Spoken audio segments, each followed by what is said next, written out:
All right. Good evening, everybody. I really wanted to try Evening, and everybody. sorry, the audio's on here. So I really wanted to try and start around 7:30 at the latest, but I definitely had a lot of stuff kind of catch up with me. So I do my best. This is definitely a case where I started later than I normally want to on broadcasts. All I can really say on this one is that I do my best to make sure that I will cover the game, or that I will, do a broadcast when I say I will do a broadcast. And I really try to shoot for that sort of hour window. But it's a hobby, so it's one of these things where if life gets in the way, I sometimes need to push the start.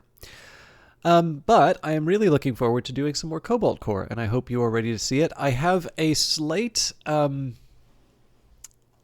won't say dilemma, but I'm debating on something, and I'd be interested to know what everyone's feeling is. I'll maybe ask this a couple of times, but I've got, I did pick up Sunshine Heavy Industries during the fall sale, and I think that is a really delightful game. So I don't mind showing it off. It does actually have, it's referenced a couple of times in Cobalt Core, and particularly because I think a number of you have actually sought this game out and played it. I may even wind up getting a bit more support um, for Rocket Rat. I do just want to be clear on something here, though. Like one thing I am feeling a little conscious on, and honestly, I don't think Brace Yourself would feel particularly like I think this is a requirement that I'm imposing on myself as opposed to it being something that's coming from Brace Yourself. But it is worth remembering here that I am going to be playing Cobalt Core because Brace Yourself Games gave me a key. Brace Yourself Games being the publisher and Rocket Rat Games being the developer. And Brace Yourself is not the publisher of Sunshine Heavy Industries. And so I do feel a little self-conscious about, quote unquote, pushing the other game that isn't the one that, is tied to the people who gave it to me. And again, I mean, I'm assuming that Brace Yourself would not have, done, I'm sure they wouldn't have done the deal if they didn't like Rocket Rat, right? I'm assuming that they liked Cobalt Core and that they have a very good rapport. And the impression that I get from Brace Yourself and the people I've had the great fortune of being able to talk to, I definitely feel like they are a developer who likes to see their friends and colleagues succeed. So I don't want to try and suggest that there's some hidden stream that you would have gotten if only I just went out and bought the game for myself. But with that in mind, I'm just a little conscious of the fact this is one of the reasons why I'm soliciting some feedback on this. If you would like to see Sunshine Heavy Industries as maybe an intermission between runs on Cobalt Core, do let me know, because I feel that it is one that can be done in a relatively small period of time. But there is also nothing that stops me from just doing Sunshine Heavy Industries on my own time, whenever I feel like it, whenever I have the available time. It need not be a Wednesday game because, of course, in terms of games that I would play on Wednesdays, we have three really good ones. We've got Godless, we have got Phantom Brigade, and we've got Cobalt Core.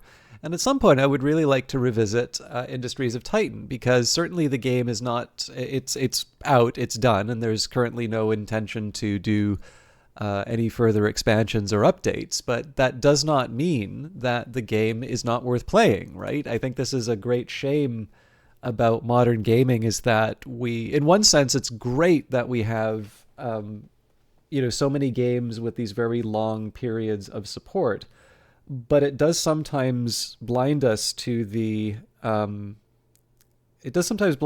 fact that not every game necessarily, holy smokes, something truly bizarre is just happening on my watch. There we go. But yeah, I don't know. I do feel to a certain extent that for games that release and they're in a good place, they've said what they needed to say, and it's time to move on. team needs to do something else. There are other opportunities. The game doesn't necessarily support any addition. There's lots of different reasons why things may not be updated. For instance, I believe they've said they're not going to be doing DLC for Baldur's Gate 3.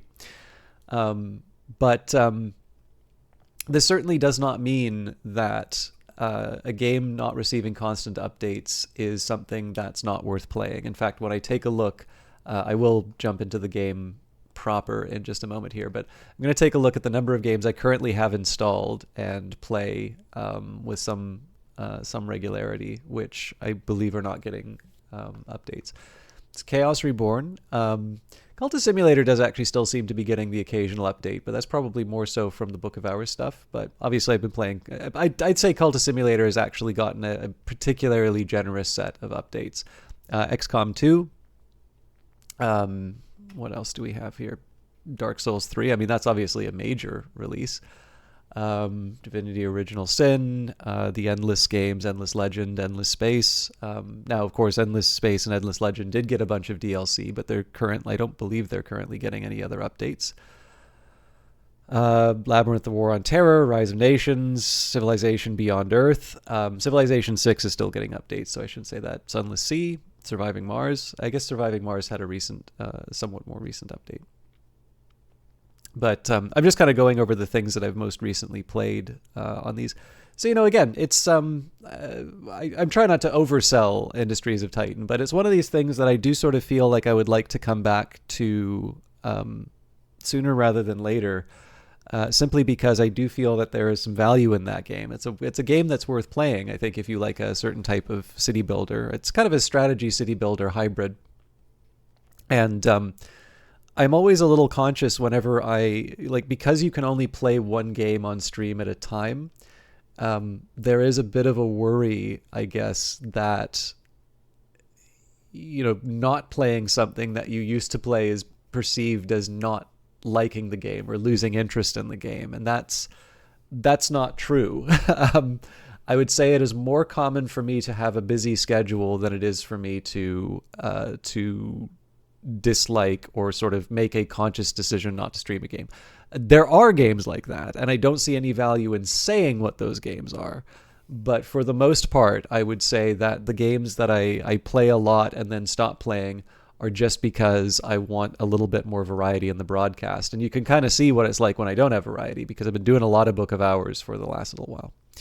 But anyways, it's almost 10 minutes of me talking. I know some of you actually like to see some gameplay behind this, so we are going to play the supremely enjoyable Cobalt Core, which is brought to us by Brace Yourself Publishing and Rocket Rat Games. For some reason, I'm not seeing this on my screen yet.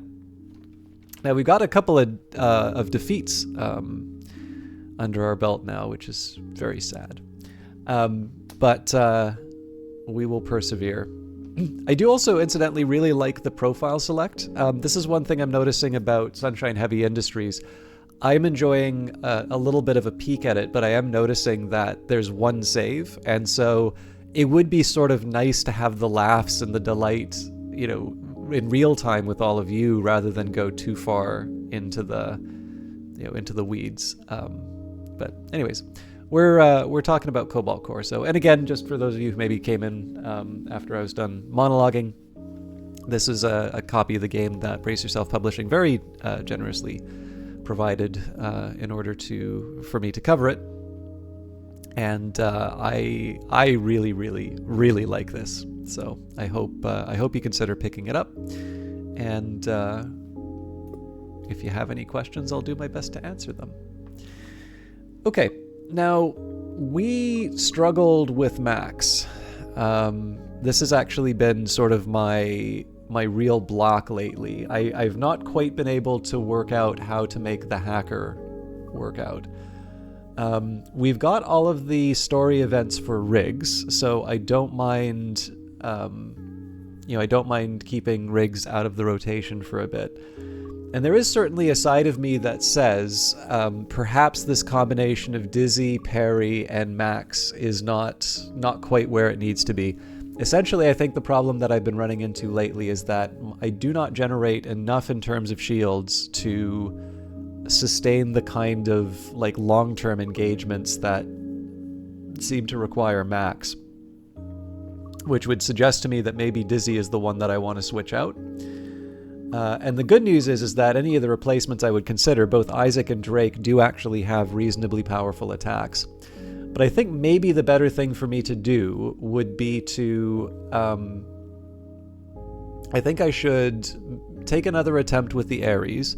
I will sort of register where I'm falling short, where I think the problems are emerging, and then maybe in the subsequent runs we'll see how I can refine a strategy around Max. It's kind of funny. I didn't know how to make sense of Isaac originally, but we actually did very well with Isaac when we picked him up, and it really seems to be that Max is my big challenge.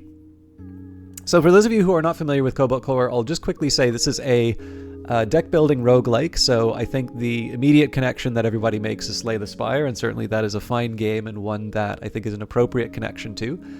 There is, I often notice that there's a lot of FTL references in the game, or a lot of references made to FTL when playing this game, and I don't think that's entirely unfair. But I would just point out that I very much tend to focus on the combat and strategy of what I'm doing. Sometimes I don't necessarily talk about that specifically every run. I try to explain what I'm doing when possible, but it's hard because you don't want to just completely build up the reasoning from ground to the moment every time on the odd chance that somebody new came in. But the thing for me is that FTL, you sort of target individual ship parts, and the timing of when you perform certain actions happens. And I don't think the attacks that the enemy gives are predictable. Like, I'm sure, like, as with any game, you're going to have a rough idea in terms of how the AI might behave and all of that. But I don't think there's a deterministic element to FTL. But if you do like subset games, and I know I've said this about another Brace Yourself game, in this case Brace Yourself published and developed, Phantom Brigade. I think Into the Breach is quite an appropriate comparison there, and I think Into the Breach is appropriate for this one for the simple reason that the combat that you are facing, the situations that you're in you have kind of perfect knowledge of what's going to occur. There might, I think, be a couple of random elements in Cobalt Core, but then again, there's also a couple of random elements Into the Breach. So you're not guaranteed to. There's some cases where there's a chance that a thing will be damaged, right? And then in some cases there's a chance that it'll be saved. And I think that's true for Cobalt Core as well. So I think there's like a dodge mechanic, and I can't remember if it's always deterministic, so it's always going to go to the left or not. But in any case, it's fair to say that what the experience of this game is, and I think this is a similarity with Slay the Spire. I've literally only ever done one run of Slay the Spire, but you have knowledge of what's coming up, and part of the game is about using the hand that you've drawn and trying to get the best outcome that you can in the face of the situation that's emerged, and then of course to build a deck that will allow you to have those moments where you can sort of maximize your outcome. So with that in mind, the characters that you pick are going to be determining what cards wind up in your hand and what you can potentially upgrade with, whereas your ship is going to give you certain abilities. So we're trying out the Ares, a nimble warship with 2 cannons, which are manually toggled. So you get a bit of extra protection for the cannon that's not activated. You also get a bit more mobility in terms of where your attacks are going. You can only change the cannon once a turn, though. And then there are some enhancements that you get for each ship. So you've got Warp Prep, gain 1 shield and 1 evade at the start of the first turn. You get the Ares Cannon, so this is the ability that will switch the cannon to one side or the other. And again, this isn't just about placement, this is about what you can protect your ship with as well, which can be quite important. And then Control Rods, draw 1 less card each turn, so that's a -1. Whereas if I were to take the Artemis, it gives Warp Prep and Cargo Hold. All artifact map nodes offer 1 more option. So we're going to start the run. System time corrupted. Please select 1 boot option. So we can gain a random rare card, we can remove 2 cards, or we can upgrade a card. Oh, Henry Kissinger just died.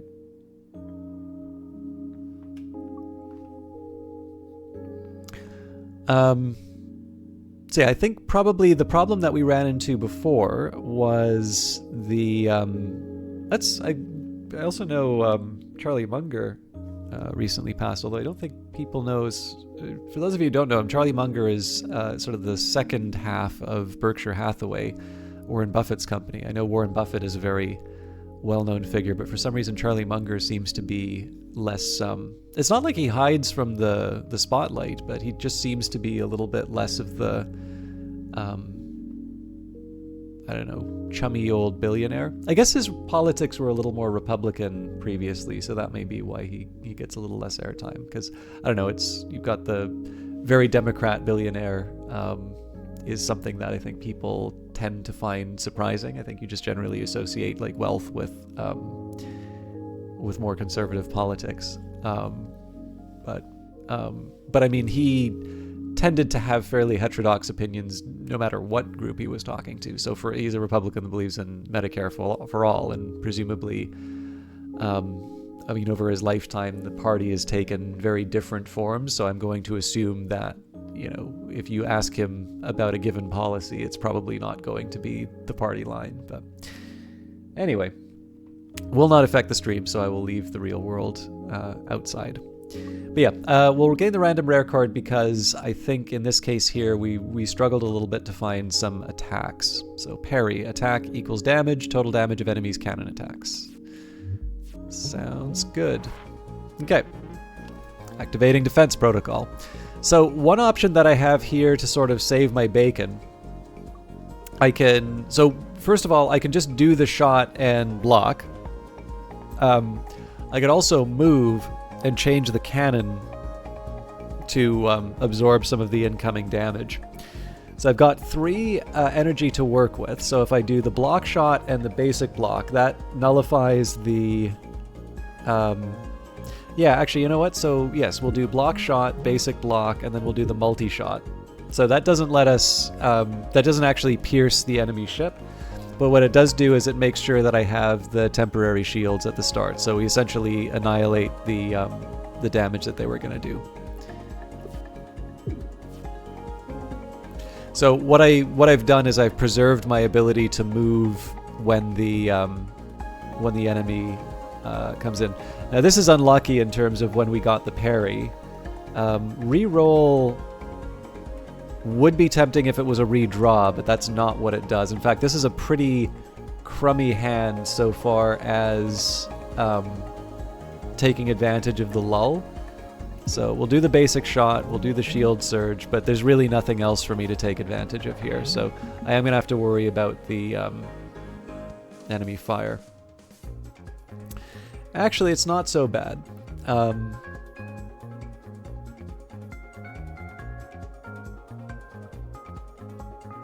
So definitely want to toggle the cannon. This is one reason why keeping the dodge is good. So we'll start with the basic shot. I'll keep the basic dodge here, and then we just lunge. So we're able to do the damage, but more importantly, we've avoided the enemy attack. So they're going to be charging their shields. Ooh, and we've got some good attacks in here now. So Quinn Gold, finally caught you live. Keep missing you, but just saying thank you for the great Book of Hours streams. I'm loving that game. Quinn Gold, thank you so much for stopping by and saying that. I think I might recognize I think you commented recently, didn't you? But I'm very, very happy when people come from the YouTube channel to say hi. It's not like, obviously there's like a creator thing, right, where you're like, yes, I must maximize the concurrent views, but it's just nice to be able to say thank you to people in person. So I'm sorry that I'm playing a game that's not the one that you were into. If you do get a chance to stick around, this is a truly wonderful game. The only thing it really has in common with Book of Hours is the cards, but Brace Yourself Games are a wonderful development team. This is a game that they published rather than developed. They've been nothing but kind to me. They gave me a copy of this for promotional purposes.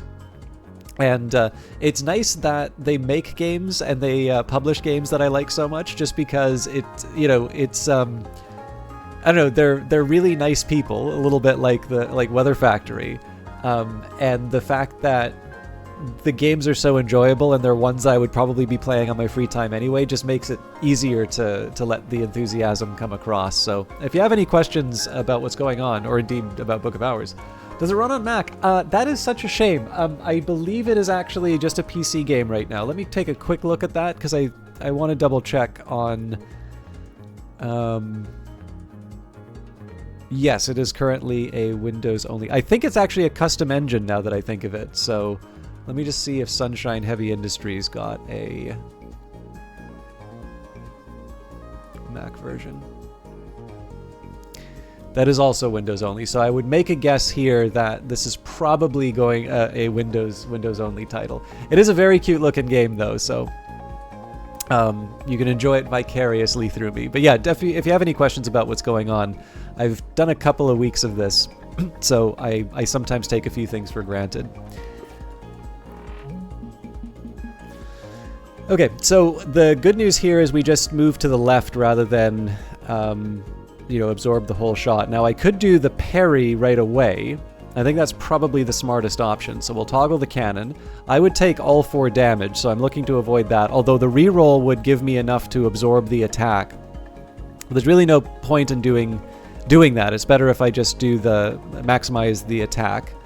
I mean, I could wait and then we do the parry at a time when, it'll wipe out the enemy ship, but I'd rather not, take my chances so much. So we'll hit the parry, we'll dodge to the side, and then we'll hope that we can get 3 more damage by the end. Yep, there we go. We get the multi-shot and then the basic shot.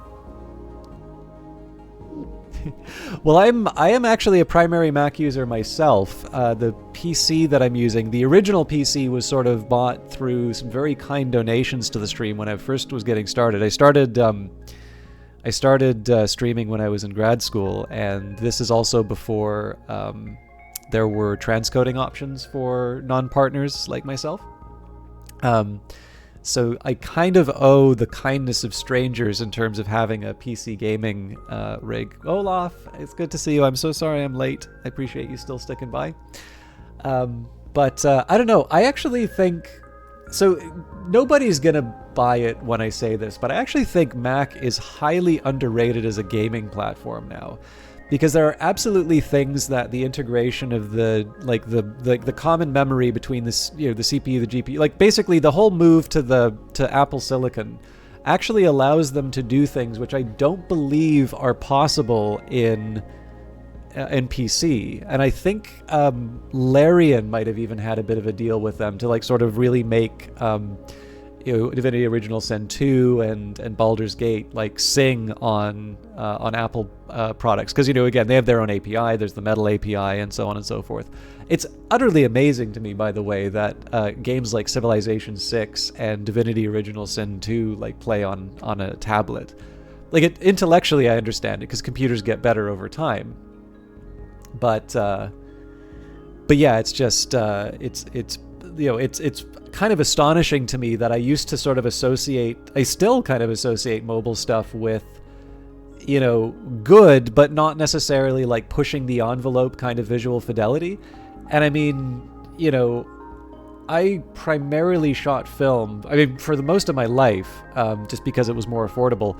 But even the default phone that I'll find inside of a default camera phone is just a truly amazing piece of tech. The images are absolutely great out of them.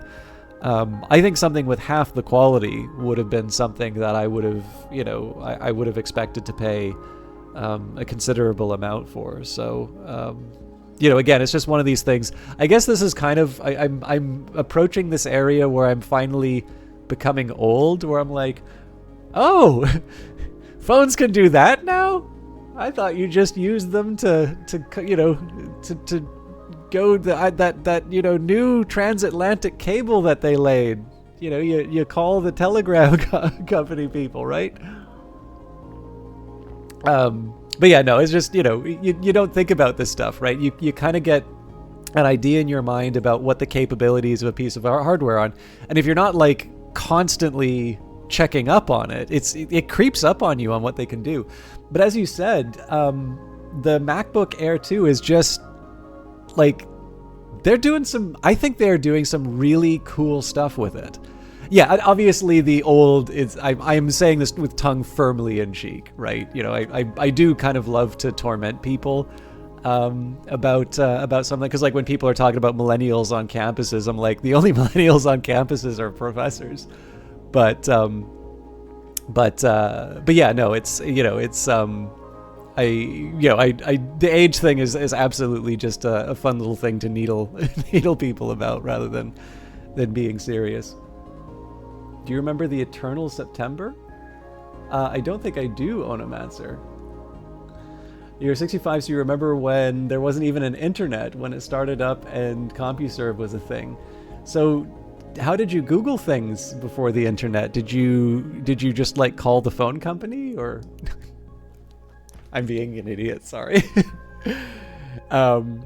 But yeah, no, like, this isn't, I don't intend this to be like a Mac sales stream. And of course, the drawback is that if there isn't the audience there, it can be difficult for the developer to justify the expense of, making the game. But it does seem to be that this game was reasonably successful, and I can imagine this working rather well in a mobile format. So I'm hoping that maybe this game winds up ported to, two mobile phones, because the M2, M1, M2, and now the M3 actually make it very easy to take mobile games and just put them on as sort of native desktop computers, native desktop apps. So here's hoping that we'll just get a greater variety of things to play.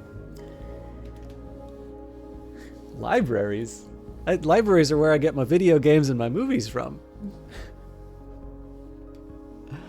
All right. So actually, there's a library at work. By the way, I'm very curious what the Eternal September is, Onomancer. There's a library at work, and they actually have a physical Oxford English dictionary.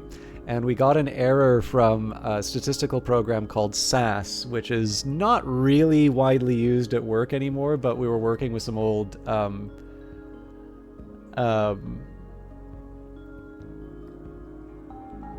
it's been a few years since I got out of grad school, just in fairness, and I did start. So I worked in film for a little while before going to university. So I'm not. People have a bit of a weird idea in terms of where I fall age-wise, but like it's not like I'm not. I'm not gonna be able to talk about the good old days. But I do know a world before September 11th. Right? I think that's the big one that's freaking everybody out now, where it's like, oh, this journalist was born before 9/11. It's like, yes, this is how time works. It moves forward. Anyways, sorry. But yeah, there was a term that came up in one of the SAS error messages, and he was like, is this proper English? Because he knows I'm a bit of a nerd on this stuff. And I was like, yeah, we'll use it in a sentence. And I say it as like, well, that just sounds like the error message. I'm like, it's because the error message is using it correctly. And it's like, I still don't believe you. And I'm like, well, there's a place we can sort this. And I actually dragged him to the, like, I don't know what we'd even call it, company library. That sounds weird. But yeah, there's like, again, we have a proper library with a proper archivist that like carries everything. And just came in, they offered to help, and I'm like, I know exactly what I'm looking for. So I grabbed the Oxford English Dictionary, and I flip to the page, and I point it to him, and I said, this tells me you're wrong. And first of all, the librarian said, like, I've never seen anybody use that before. And then number two, I then turned to my coworker and said, next time you have a question, you don't assume, you go to this place and you figure it out. Because I really like our work library, and I'm worried that they're going to cut because it doesn't seem to get used as much. Okay, so Onomancer says, I wouldn't expect you to, if you finished grad school recently, but Quinn Gold might. I can summarize basically, the internet used to be super small, and most people's access was through university. Community happened primarily on Usenet, so I'm aware a little bit about this stuff, more so through reputation rather than experiencing. Well, not more so, definitely through reputation rather than So as small communities tend to do, they develop their own culture and social mores. But every September, a bunch of new people would show up. Oh, of course, yes, because this is a problem now for like subreddits for specialized topics. So like MATLAB and R and Python basically get a huge wave of very basic questions every September because you've got students who have no idea how to use that software. I think I know where this is going. And they would show up because they had to go to university and thus just got access. September earned a sort of reputation. Was when the culture got disrupted and you had to be patient and enculturate new people. But because it happened in this annual wave, that maintenance and spread of the culture was possible. Then AOL and other cheap, pervasive internet access arrived, and September never ended after that. Okay, this is absolutely making sense to me, and I actually also have modern analogies to draw from it. You bypassed the college experience, and you missed that. But I was determined to be a programmer, so you tuned into the first proper home computers. Kpros 4X, and you spent a lot of time on CompuServe, and then migrated to online gaming from TRPGs when things got a little more advanced. Your husband often observes, "Aren't you too old for gaming now?" And I'm like, dude, once a gamer, always a gamer. I agree. The thing is that I deal with this at work a little bit, because I do have a reputation for being somebody who games a lot, but essentially, if somebody wants to make a deal out, because like the usual idea, right, is like, how can somebody so smart like you, and okay, I realize it's immodest to say that, but deal with it, I'm smart. But you've got, you'll have somebody say, how does somebody smart like you waste so much time on games? And essentially, the real answer to this, it's a little confrontational to say it this way, so I don't do it this way, but it's usually just say, it's like, show me your phone, right? Because inevitably there's going to be like Candy Crush or Tetris on there. And it's like, gamers, like Call of Duty has a financial incentive to convince you that it's the only game available. But most of the games that I think people are playing nowadays look a lot more like Cobalt Core and Tetris and, Clash of Clans than they do, Call of Duty or, Fortnite is obviously really popular, but yeah, I think the majority of gaming, and certainly the biggest opportunities of gaming, have usually been when people reach out to an audience that has previously been, sort of falsely acknowledged as not into games.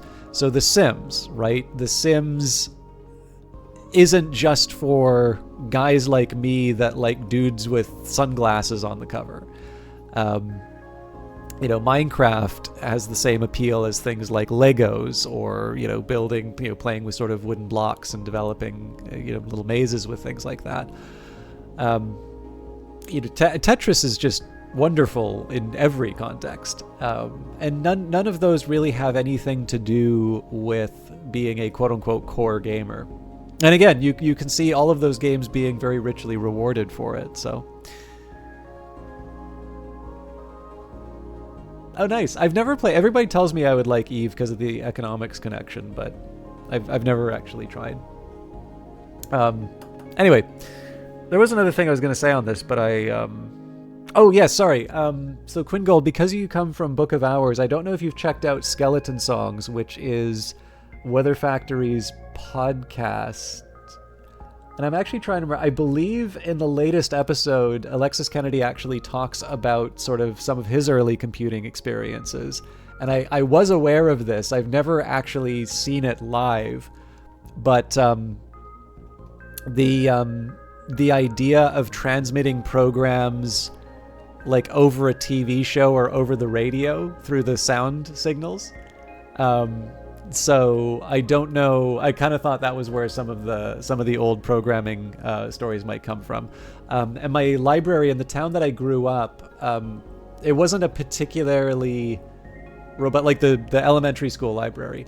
It wasn't a particularly robust library. They had a lot of stuff which was sort of, somebody donated books or, couldn't find a place for them. So there's like lots of quite old books. And again, like the great thing about books is that just because they're old doesn't mean that they're not good.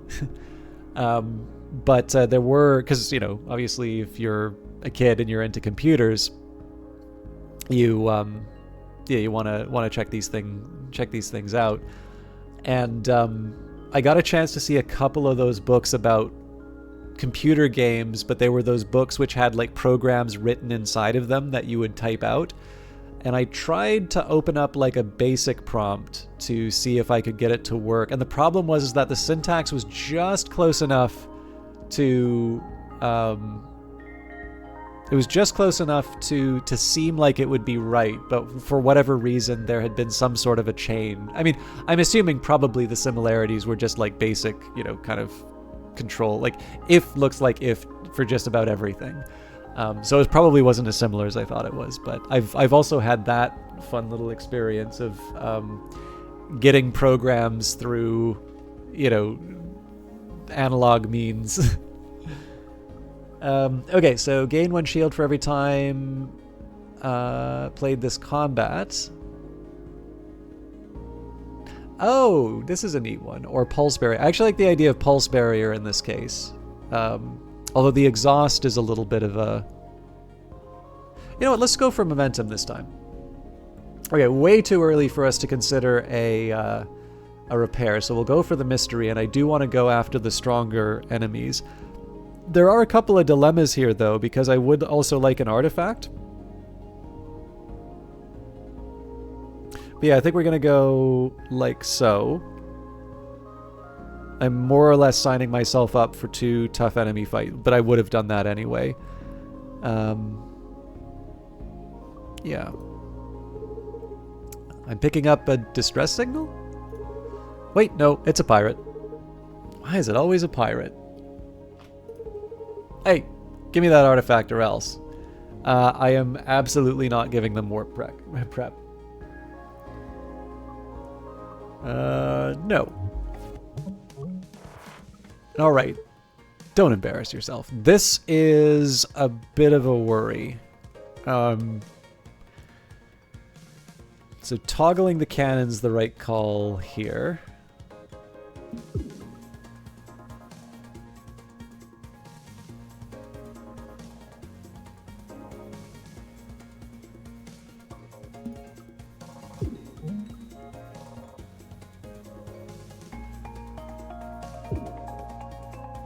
I had to keep myself from getting hit in the cockpit, but I'm not crazy about the fact that I got rid of my evade. No damage. Ha! Okay, so they're rebuilding their shields. So we definitely want to get the momentum. So let's go momentum and then 2 shots, so we can do a little bit of damage to the hull. Well, this is going to be a challenge. So parry...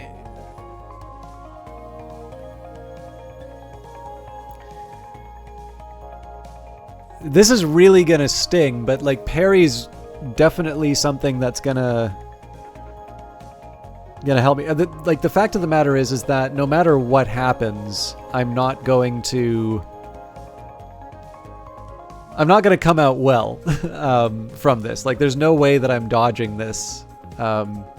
It's really just a question in terms of like where the damage falls. So in this case, I might as well, you know, hit him as hard as I can, and then we'll deal with the consequences later. Heatwave inbound. Alright, so we're going to take another hull damage for sure.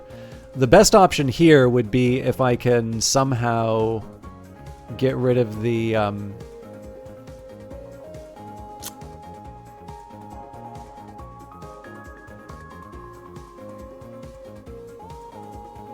somehow do an evade, but I can't. I'm gonna get hit with heat again.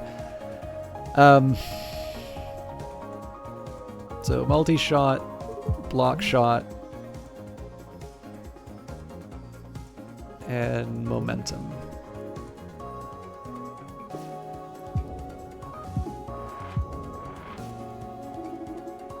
I can patch that up later. Okay, so at this point we just go for as many hits as we can. Ooh, I totally didn't pay attention to the damage. Everyone focus on target. Enhance. Doesn't work that way. Yeah, so I took a lot more damage than I was expecting on that. Shield gun. So we wipe out our shields in order to attack. Now that actually works with my momentum. And then table flip. Now I think we're going to go for the shield gun. I can see how that will work. Every 5th time you attack, gain an evade. Jettison hatch, you remove 2 cards at repair yards, and photon condenser. All of Dizzy card attacks deal +1 damage. Yeah, we definitely need more damage. Okay, so this is going to get really interesting for the next couple of turns. Wizbo, tremble mortals. Again, it is I, Wizbo. I'm a bit of a wizard myself, but with computers. No, that's different. My way is cooler. Okay, this helps us at the start. More ships could come in all black. It's classy. Now the problem is that this is empty, so the attack passes through. So first thing I'm going to do is toggle the cannon.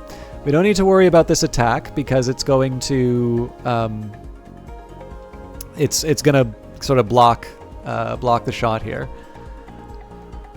Let's do multi-shot and then the block shot just in case. And I can re-roll, but like that doesn't really account. Well, we'll do the re-roll just in case something does get through. But yeah, as expected. Kuala Lumpur. All right. So we can't parry just because there's nothing to parry. Let's toggle the cannon. I don't like the idea of lunging. Well, we can lunge and still damage the ship. Actually, that's the only way we're going to damage the ship. So momentum, lunge, shield surge for good measure. Okay. So we put a bunch of stuff that we don't like. Oop, this card's owner is missing. Play it to return them. I think we can go without paying the tax. And then we just use the dodge to evade the attack. Vanish! So let's...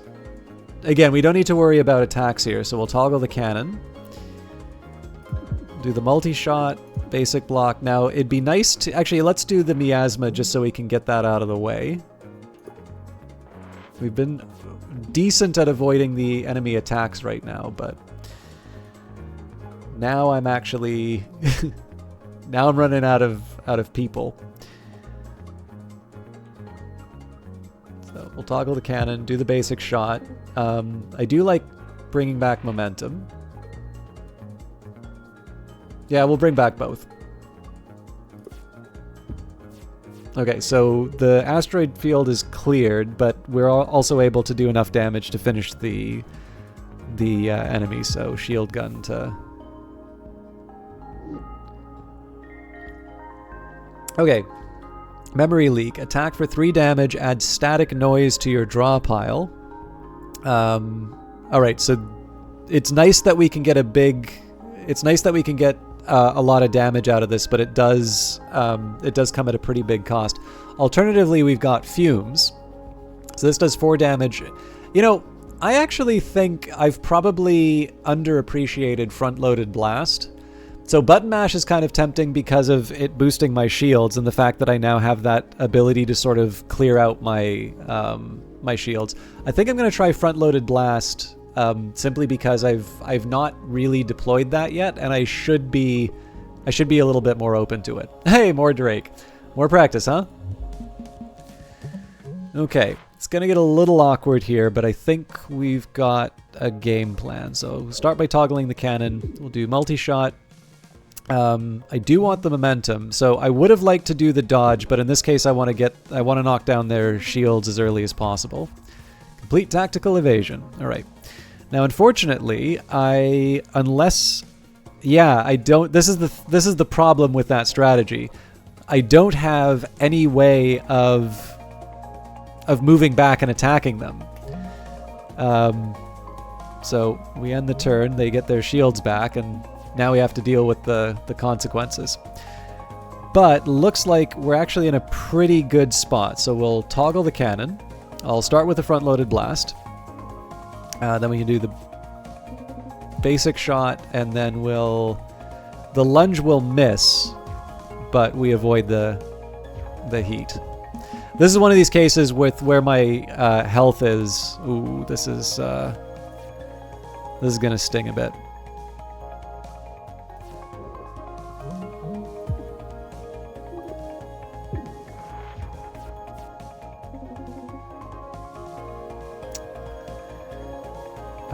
Let's just throw everything we can at this.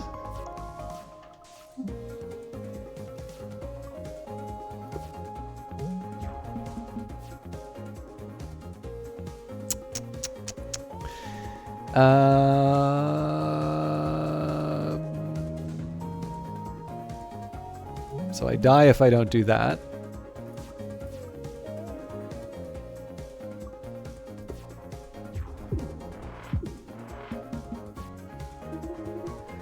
Okay, fortunately we're able to take this guy out.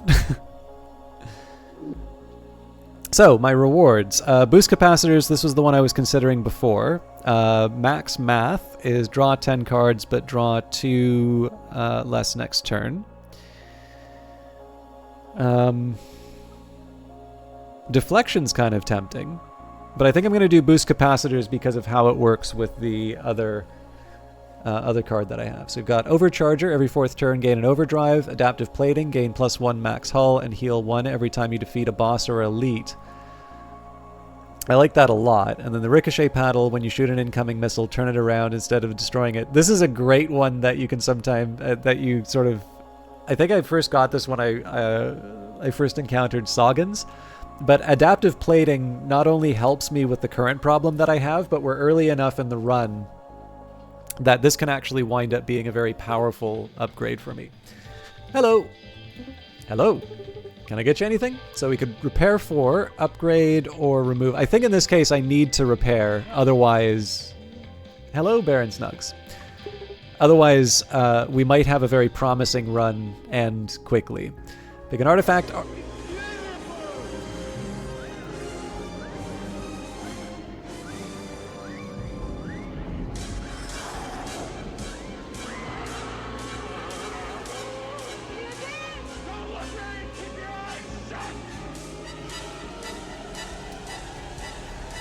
Thank you very much for the subscription, Quinn Gold. I'm glad that you are enjoying things enough to show that support, and obviously I really appreciate the support that you've shown in terms of, you know, checking out the YouTube channel and being such a pleasant chatter. So I, of course, appreciate that with everyone, but it's nice to mark it when the arc is opened and everybody is subjected to the the noisy alert.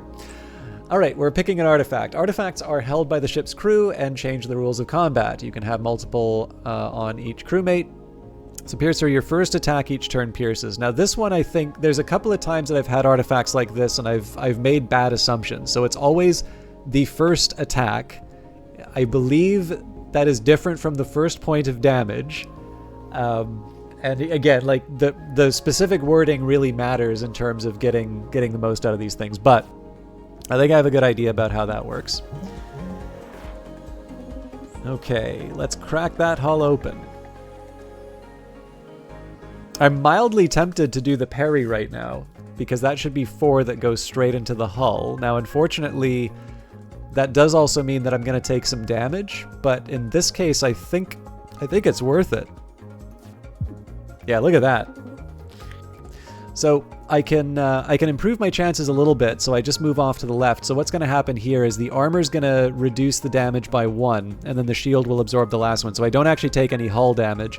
But of course, we were in this situation last time, and my lack of mobility did wind up costing me in the last fight. So we obviously want to make sure that we we deliver on that initial promise. So we're going to boost the capacitor so I can get my shields up. I can also do a basic block in anticipation of the... Actually, you know what? That's a good idea because it's going to be raising their shield. So if I do the one basic block, they're just going to restore that.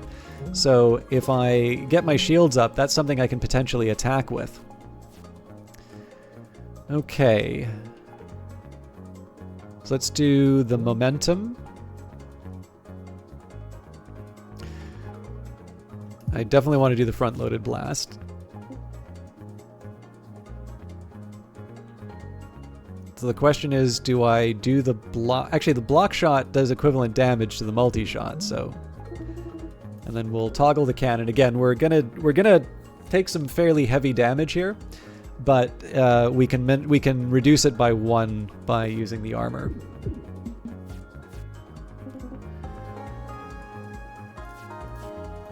So this is the consequence. The question here is, Do I think this is worth it? Oh, wait, 3? Why is it 3?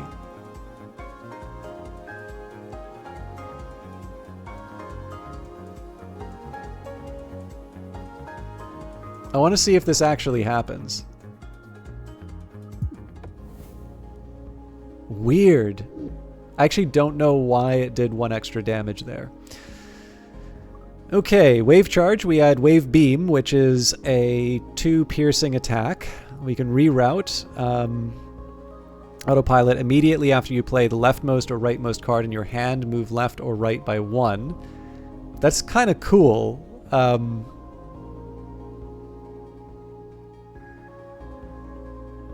Overpower is also kind of tempting, but I'm not really taking advantage of Max's abilities, but these are pretty solid. I think I'm going to do Overpower just because of how powerful my initial attacks are. Spike. Hey, we've met before, right? Most loops, yeah. I don't remember that we're in a loop until I run into you guys. Do you always remember? We do. Aha! So it's your fault somehow. I've got the moral high ground now, suckers. Oh man, the extra shields here are really gonna come in handy. Unfortunately, our piercing is pretty dreadful. So we'll do the basic shot so that we can get the bonus of the weak. Momentum seems to make sense here. I don't know how I feel about this, but I'm going to move 1 to the left and then lunge so that I can still do damage to the weak point. That was probably not the right call, but...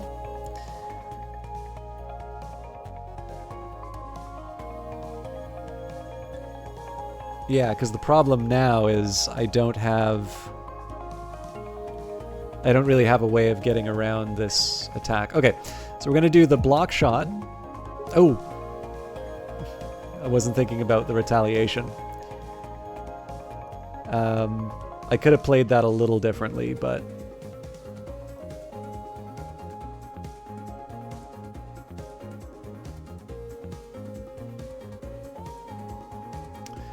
I'm going to load up a dodge. I'm going to switch... and yeah, we're just gonna...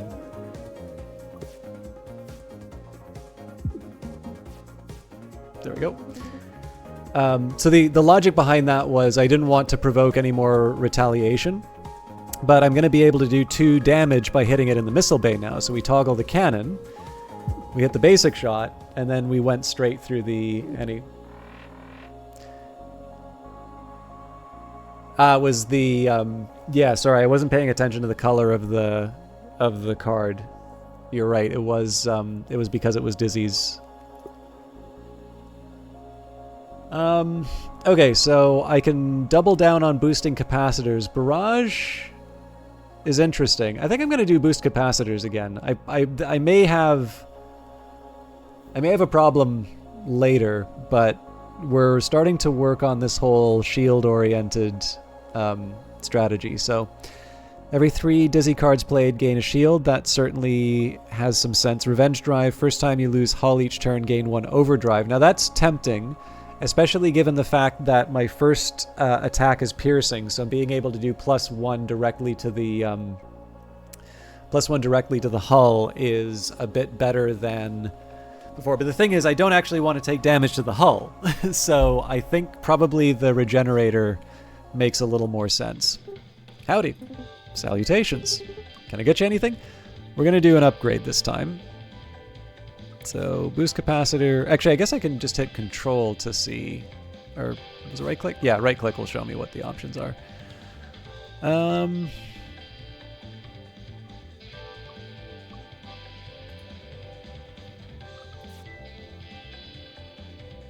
Free attack for 4 damage. Cool.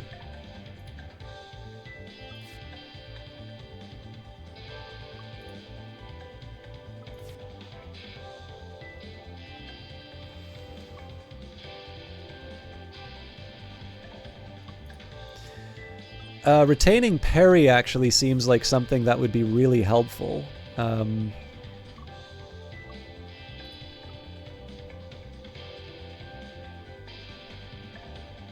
think I'm going to stick with that one, actually. Because thinking of a parry with my first attack going directly through shields, like if there's a sufficiently vicious enemy attack, that's one that can just win me the fight in one turn.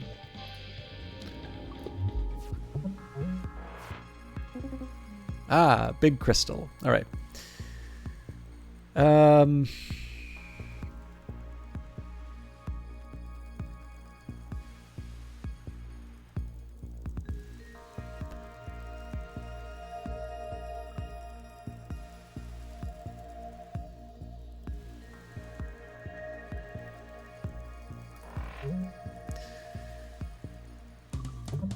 It's a little weird that I'm not doing any damage, but...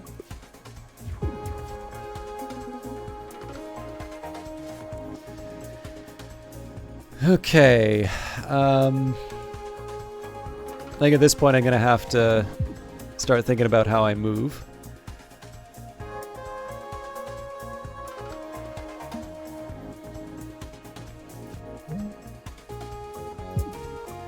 And we can toggle the cannon to absorb... I guess we didn't really need to because we already have the temp shield, but... Okay,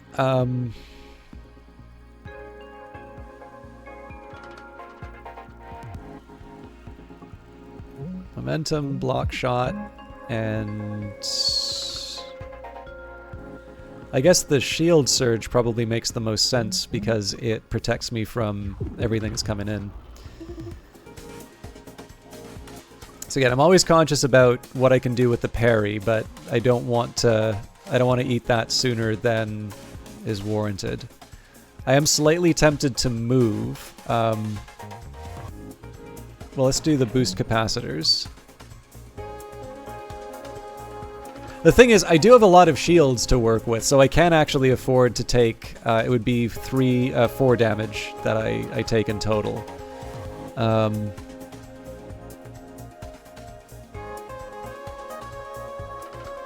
So I can block, or I can... Yeah, let's go aggressive. Of course I get the shield gun now.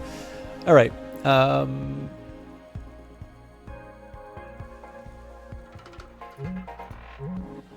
So there will be a penalty for the front-loaded blast, but I can live with that.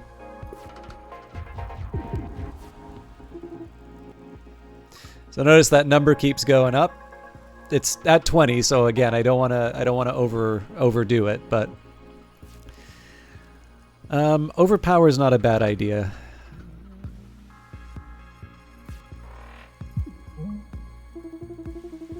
The best defense, well, no, the best defense is a really big shield, but the second best defense is a good offense.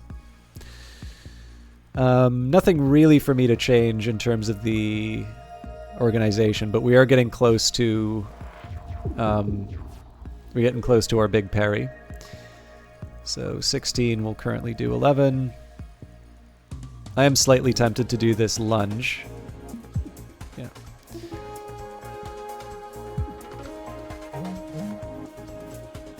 And then I can toggle the cannon. I mean, I don't have to because we already have the temp shield, but it doesn't hurt to get in the habit.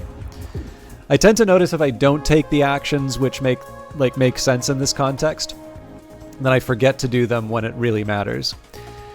And you know what the really annoying part about this is? I don't have any other attacks. So we're going to go for the momentum, we'll boost the capacitors, and I think I'm just going to take it on the chin for the attacks here. I never did get to do my shield attack, but yeah. That's why we retain the parry. Well, this is shaping up to be a rather promising run.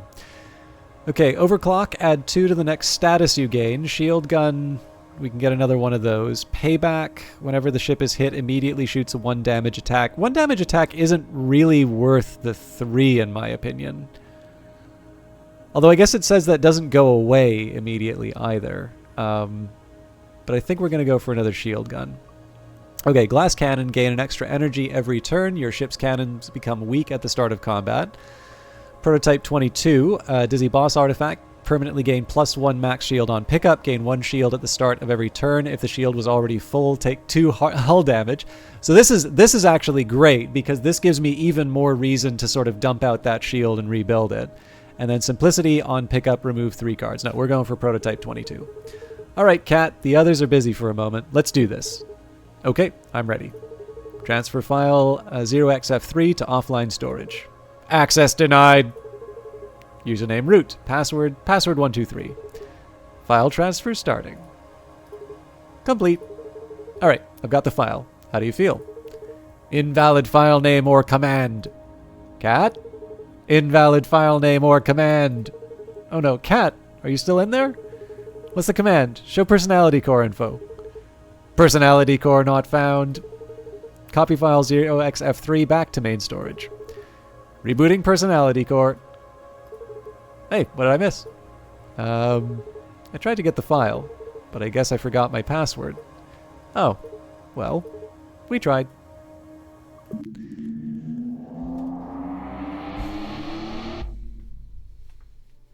On to the Sapphire Cluster. So this, yeah, I was talking about how I've struggled with Max, but this is actually starting to, this is kind of starting to shape up. So I feel like I need to start with a momentum given kind of where we know this is going. So the real question is, do I want to take it on the chin or do I want to deal with the armor? Oh no! What was I doing?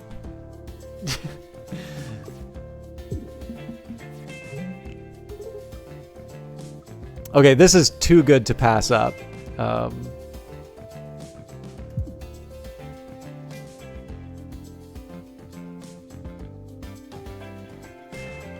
There is a question as to whether or not the front-loaded blast makes sense to do right now, though, because all that I'm really going to do is drain the shields a bit.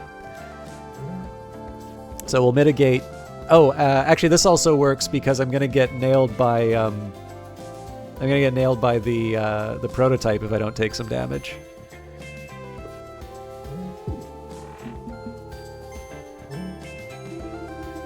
Okay, and this is the...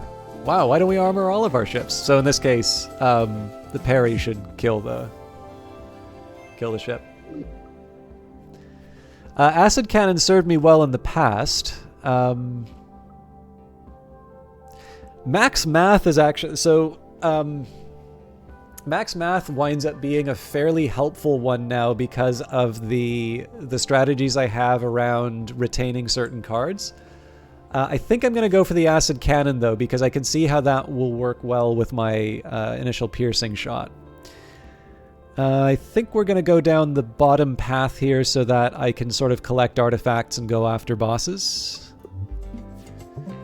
Snoot. The Cannoneer. Okay.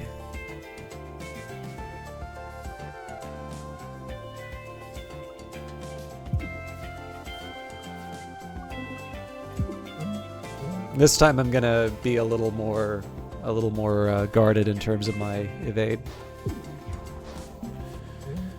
Okay, I need to figure out what's going on with the missile here.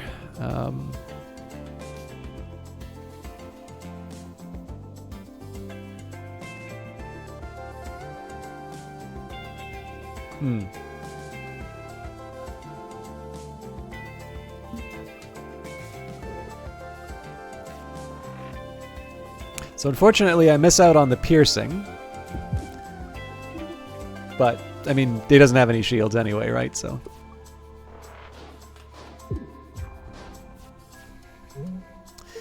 But yeah, this is definitely a fight that seems kind of designed to counter some of the things I've been taking advantage of. So unfortunately I'm going to take some hits in some pretty tough spots. It doesn't necessarily feel like they do all that much more damage than the two here, so I'm split as to whether or not I want to use the momentum here or the parry. I think I will go for the momentum just because I am going to be taking some damage I can't avoid.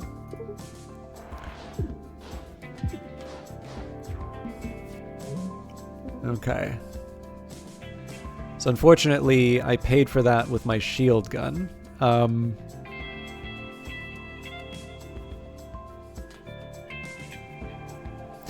mean, the question is, how much damage am I really willing to take here? These things do 3.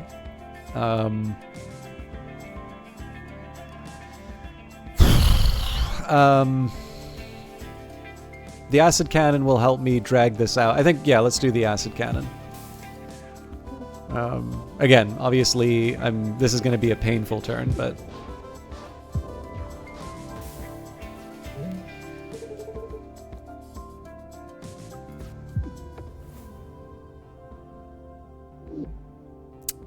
Okay.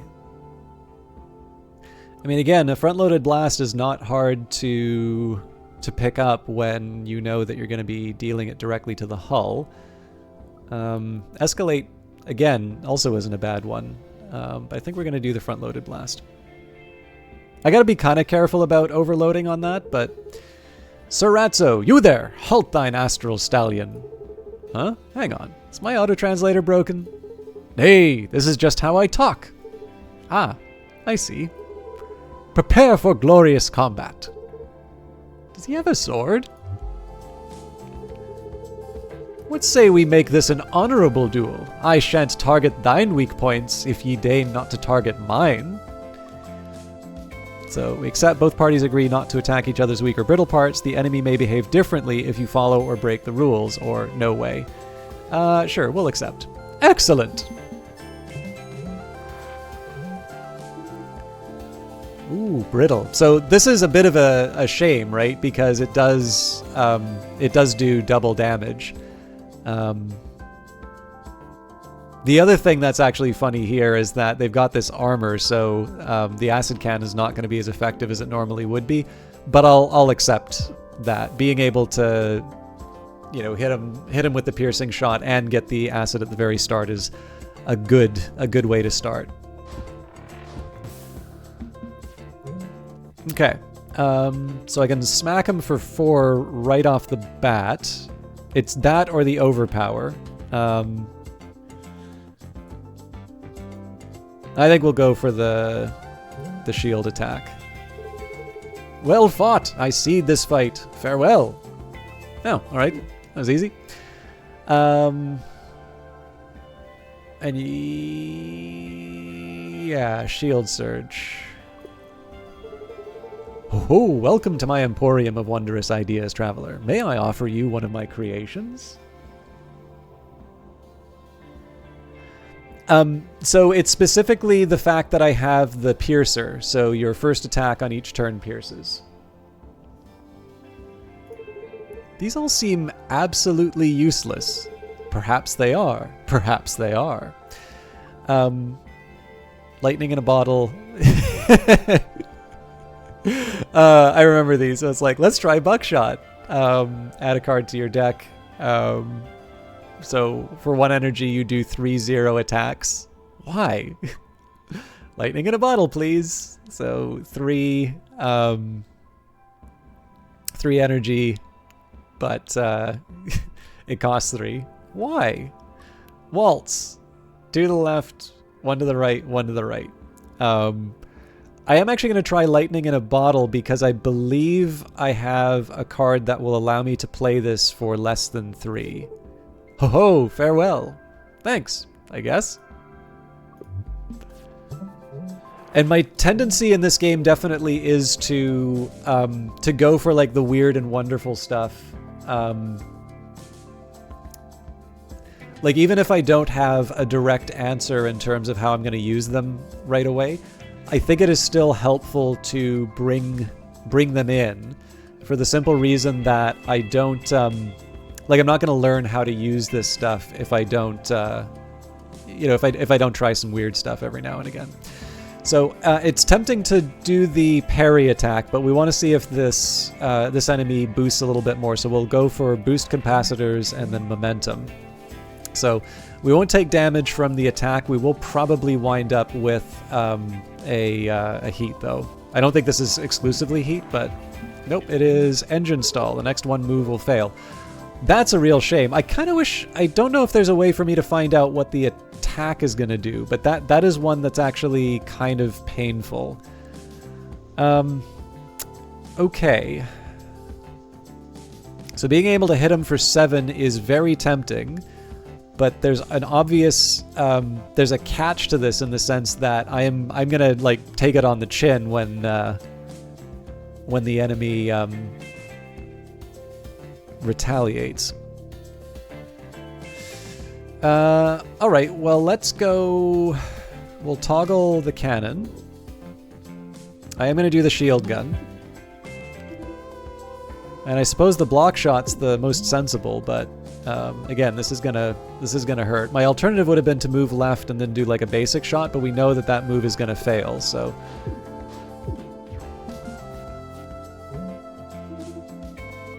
No damage. Ha! Okay, so I can do the front-loaded blast for 4. And I think that makes sense.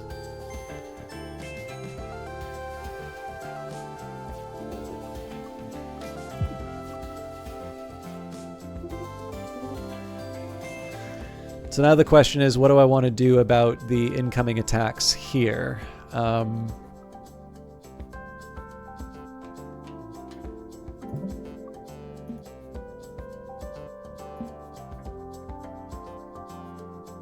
Can't switch the turret back, so it might have...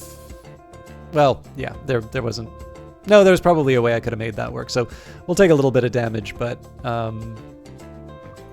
I'll live. That was nice of them to show. And in this case, parry is the winner. Which is more consistent defense, evasion or shielding? In my case, shielding would be the more consistent defense because I know that Dizzy gives me shield cards. In addition, we've got the regenerator, so every 3 cards I gain a shield, and then we also have the prototype 22. But of course, we have the potential to overload our shields as well, so it's a mix. But generally, I have actually preferred to dodge, because like the thing about dodging is that you completely avoid the attack, whereas some attacks in this game will put status effects or otherwise create problems for you. So, you know, it's situational, but in my case, the shield counter to my previous runs is a much more effective way of handling enemy attacks. I am tempted to go for the other overpower, but in this case, getting another retain, I can see this being very helpful with that initial pierce. Okay, pick an artifact, safety lock, choose a card with exhaust in your deck. It no longer exhausts. So overpower can no longer exhaust, parry can no longer exhaust, lightning in a bottle. I think we're going to go for a non-exhausting parry.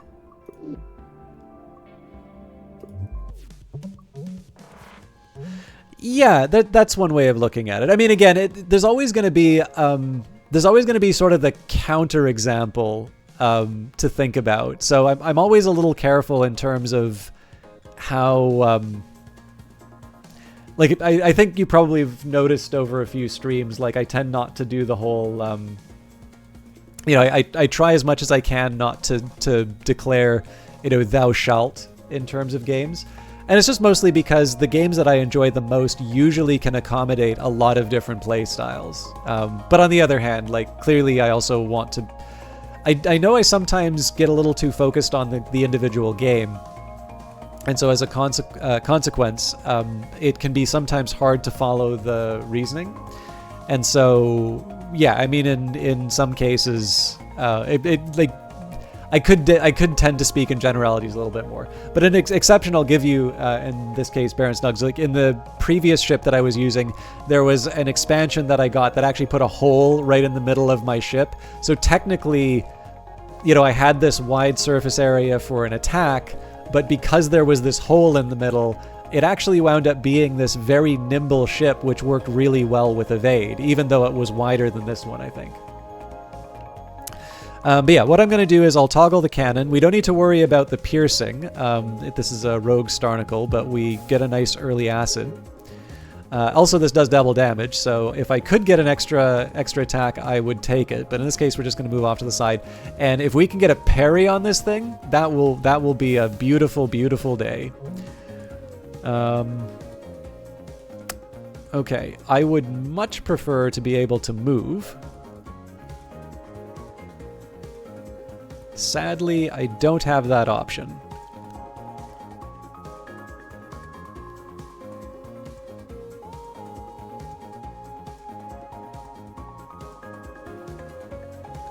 Yeah, we'll go for the parry. And we can afford to toggle.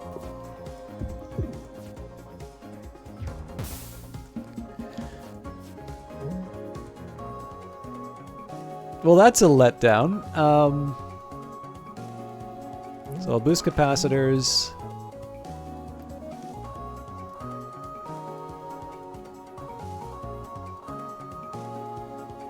So obviously, if the ordering worked a bit better, I could have gotten a 3 energy at a time when I really could have used that. But I'm gonna accept that I can't always get what I want. This is gonna hurt. I don't have any evasion, so...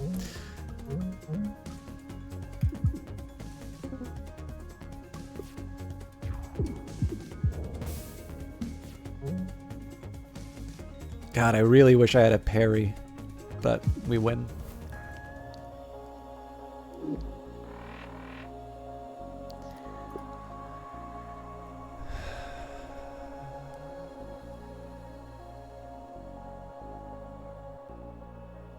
I'll try the payback. Okay, shield memory. Your shield lasts between combats. Daka drum. Every 5 parry cards played gain a chip shot and sharp edges. Every time your discard pile is shuffled back into your draw pile, the enemy loses 1 hull, caps at 3 damage per turn. I do like the Daka drum, but let's do shield memory. Thank you very much, Quinn Gold. I hope you have a great night, and again, thank you very much for stopping by. It was a real pleasure to get a chance to sort of catch up, and it's always just nice to run into people who've come from the Twitch channel. So I hope you have a wonderful evening, and we will see you next time. All right, what's going on with the reflective coating? Whenever the ship is shot, the part that was hit gains armor for the rest of the turn. Okay, I can work with this. So I'm gonna lunge, hit it in the sensitive part. So the block shot...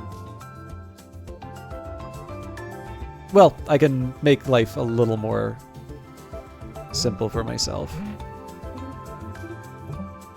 So we'll take some damage, but it's gonna get absorbed by the temporary shield.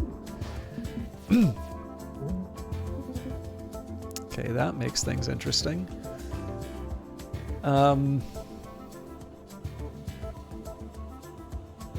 So it's hard not to go for a basic shot here. Then we'll boost capacitors. So even though we wind up taking some damage, I'm completely fine with that, because we've got enough to absorb. So they're going to damage themselves. Seems to me like an overpower and front-loaded blast is the way I want to play this one. I'm going to move first. So that's 6 on a brittle spot, so that wins the fight. Now there is a small danger in terms of how I'm playing this. Because I'm retaining my shield turn over turn, it's possible that I'm going to overload my shields. I've actually made that more likely. And I have been complaining about how I don't have a lot of motion, but I'm going to still go for deflection here. I'm going to take the risky move of not healing. So can I get you anything? We can repair 6 hull, but we will be repaired when we win the boss fight. So I'm going to try an upgrade. Okay, draw 1, gain 1 shield. Okay, this is Momentum A seems like a very good one.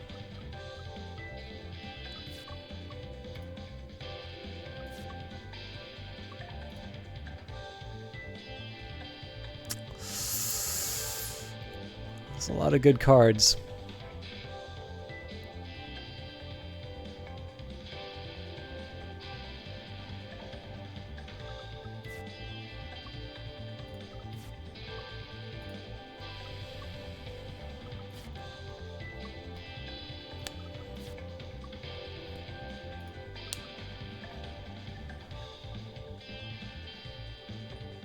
I think I like the idea of a stronger boost capacitors. Nice. Alright, we're fighting Riggs in the Dreadnought. Not too special of a loadout this time. I do want to take some damage on the shields here, so let's go with the overpower and then the multi-shot. Yeah, the fact that the deck is determined by your crew members, I think, is a really nice touch to this type of game. And how you doing, Nearly Logical? We're doing quite a bit better with Max this time around. I'm pleasantly surprised. We'll see how this fight goes, obviously, but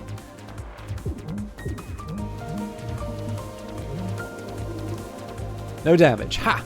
All right, so the acid cannon's pretty much a must on this one.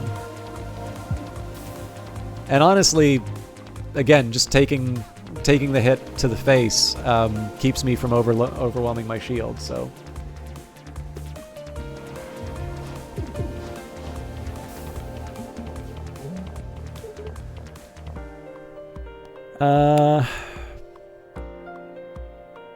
We're not quite ready with the parry. I mean, honestly, I can just kind of... I can do this all day. We've got enough shields for it, so... I think I'm going to do the parry, just because that means that we're definitely done within 3 turns. This is actually the first time I've been able to make Max work, Baron Snug, so I definitely don't have strong views on ideal crews, and I'm also getting the different story elements, so it's a little early for me to declare on that, but... now, I don't want to exhaust my shield in this case because I get to keep it turn over turn. So in this case, the front-loaded blast makes sense. I do rather like Riggs. I think the ability to sort of maneuver has really helped a lot.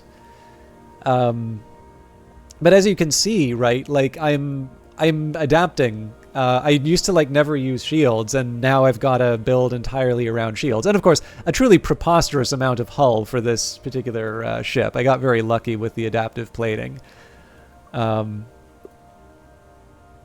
Okay. Overclock, if I could do that with the overwhelm, would be tempting, but I don't think that's the right way to think about it. Gain 1 stun charge every turn, but the problem here, of course, is that it takes 4. I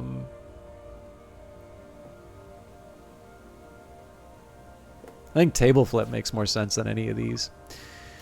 Okay, Lightspeed Boot Disc. On the first turn of battle, draw 1 extra card and 1 extra energy. On pickup, choose any card that is not buoyant in your deck. It gains buoyant. At the start of combat, this card is always drawn first. Okay. Tridimensional Cockpit. Permanently replace your cockpit with empty scaffolding. Lose half of your max hull on pickup. The crazy thing about this is that I could actually have a perfectly survivable ship with the tridimensional cockpit still. And then Simplicity. Let's go for the Lightspeed boot disc. I can actually see some sensible attacks here. So the real question is like what one do I want no matter what? So like front-loaded blast is kind of tempting because of its heavy damage.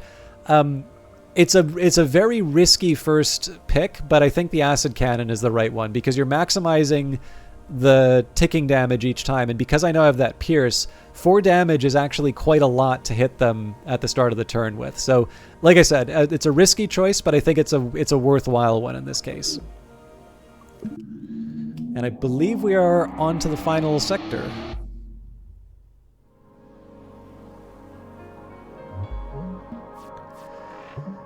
All right, so I think we're going to do our usual thing. So imagine how amazing it would be to do the an overpower on the acid cannon at the start, but I'm not that crazy, so.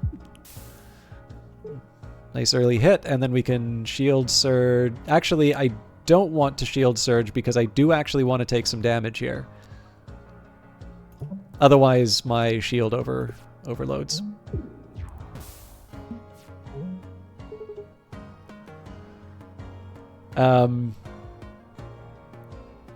So you know what the crazy thing is? I could actually take advantage of lightning in a bottle now. If I toggle the cannon, I could use lightning in a bottle, but I don't have any cards to actually make that worthwhile.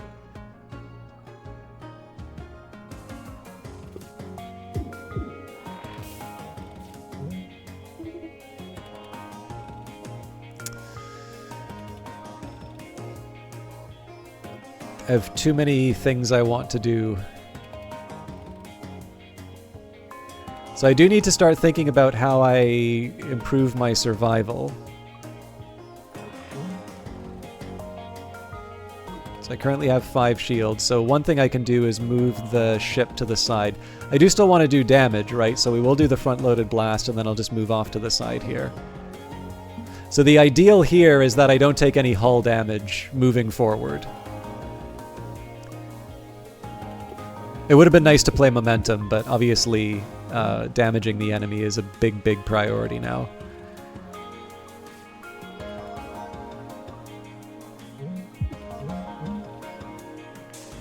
And I guess I go for the block shot, but I think at this point this is where I... No, I think I'm evading damage one more time. But again, I gotta smarten up, otherwise... Actually, if I could get a parry, that would be fantastic. Actually, it doesn't matter, because we toggle the cannon, front-loaded blast, and then we go right through the shields. Don't really see a value in doing another acid cannon. We've already got what we need. Front-loaded blast has worked for me so far. I think I am actually going to do button mash this time, just because that's a nice way for me to get some extra shields if I panic. And what we're going to do here is we're going to go for common enemy into the unknown, and essentially this is a path to getting a couple of artifacts before we go against the core. I don't like your configuration.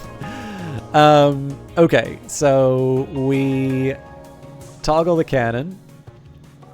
Usual acid, although again, going through the armor isn't quite the same same benefit. So this will wipe out my shields, but you know, sometimes you gotta break a few omelets to make an egg.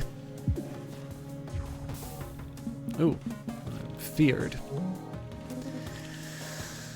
All right.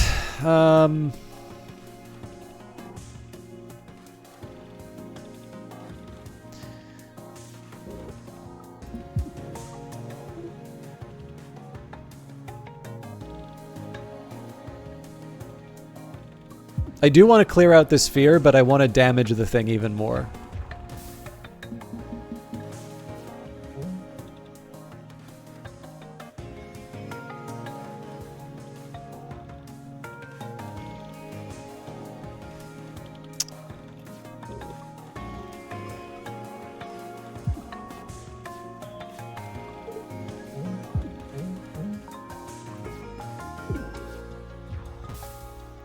So yeah, this fear is gonna add up real quick.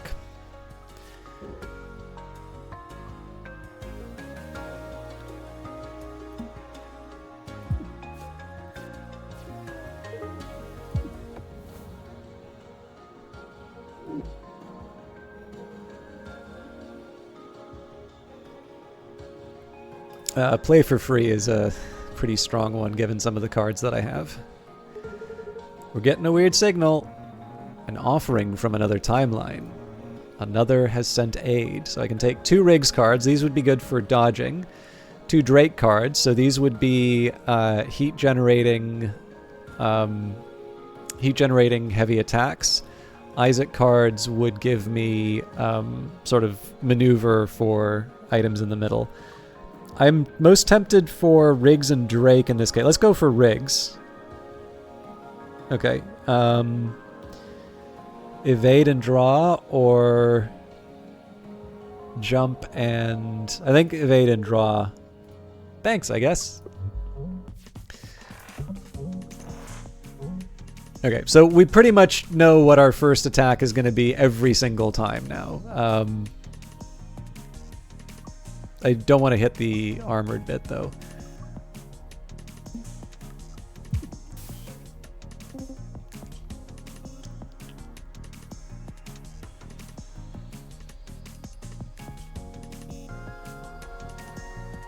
I would be mildly tempted to go for button mash, but I do actually need to take some damage.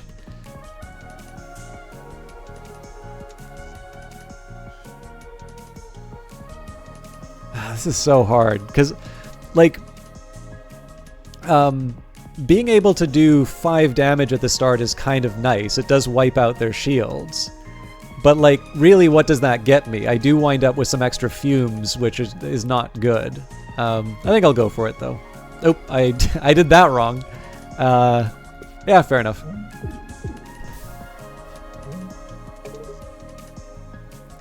Okay, so they're recharging. Unfortunately, I don't have much this turn, so...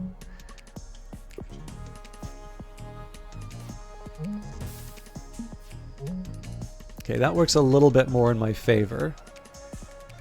I am slightly tempted to go for the shield gun here.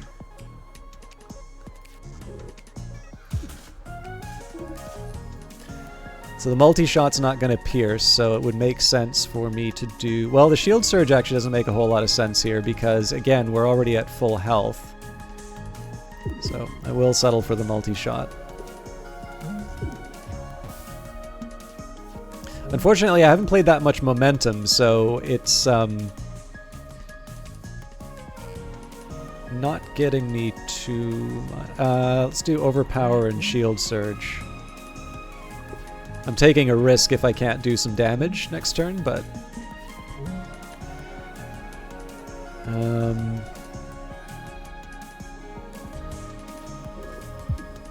there we go. Dice roll will discard 2 random cards and do an attack. Blocker, burn... Oh, man. No, we'll go for big shield. Ah, the Rusting Colossus. This is a fun fight. It's a weird one, but... Oh, I think I overcharged myself. All right. So the question here is, am I willing to use the shield gun at this point, or the... I think I gotta go for the acid cannon. Two corrode per turn is gonna make this a much shorter fight. So the question is, do I want to do the basic shot? Because that will double the basic shot, but I lose the dodge for it. I think I will, because again, we've got the shield to carry us through.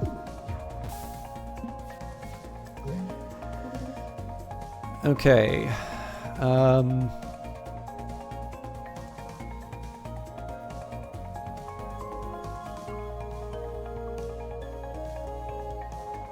I do not have infinite amounts of shield. Like, I do need to... So my dilemma right now is I can make some pretty good headway on the Rusting Colossus by hitting it with the parry. Actually, no, this is not as hard as it looks. So...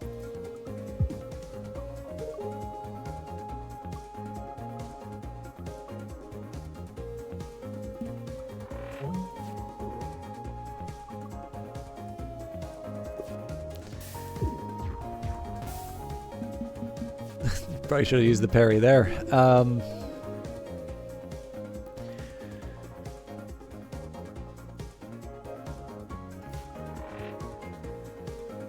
So clearly the multi-shot is the one we go for here. Only one of them would pierce, but we also don't have any shields to worry about. We are going to get hit hard on this one, though. I should have switched my my turret. This thing's got 17 hull, so we're not able to finish the fight. I think boost capacitors is... Yeah, so I do actually need to sort of batten down the hatches a little bit. We are going to take damage off of this, unfortunately.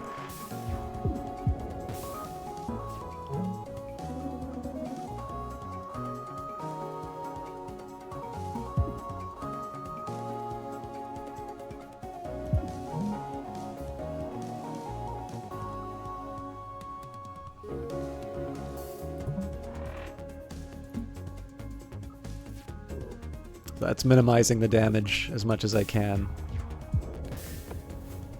But like obviously half of our health to take that on is not ideal.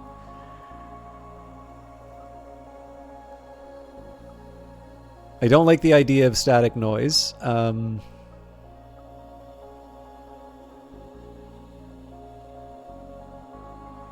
Bunch of extra temp shields are kind of nice. Yeah, we'll go for the flux. One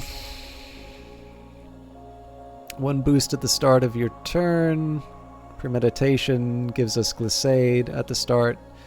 Fracture detection. One random enemy part is made brittle at the start of the fight. Oh yeah, we gotta do a brittle enemy. So I am faced with something of a dilemma. Do I want to try and take on another big enemy before we fight the core? I think I'm going to say yes. Ooh, 2 of 8 on the first turn. Oh my god. Ugh. So unfortunately, I don't think I have a way of killing this thing the first turn.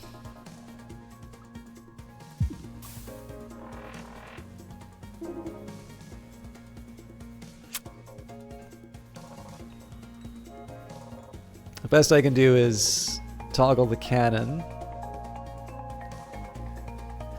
No, we've got options.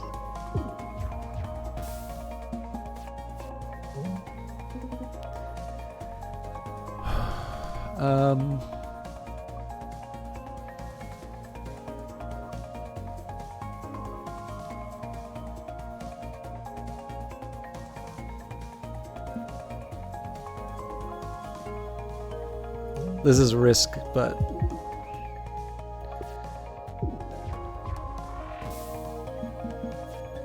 Oh, okay. For some reason, I'm thinking that this is emptying my shields. That clearly is not happening, though.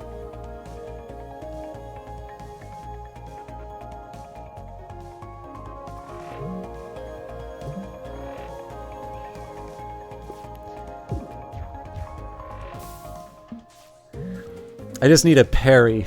Oh, here we go. That wasn't as bad as I thought it was going to be. Rev the engines, Hermes boots, whenever you move, one moves further, big shield, or I think we'll go for another overpower. Heal booster, every time you heal, heal plus 1 more. Overclock generator, gain 1 energy every 3rd turn. No, definitely going for energy. Duncan with his mining drill.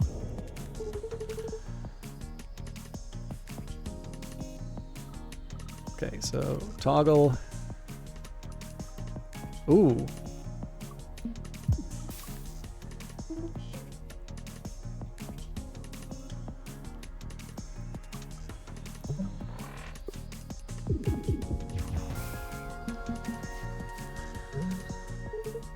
Okay.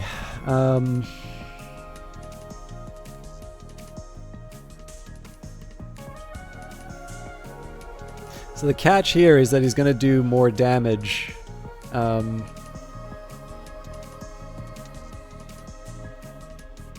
think I got a parry, yeah.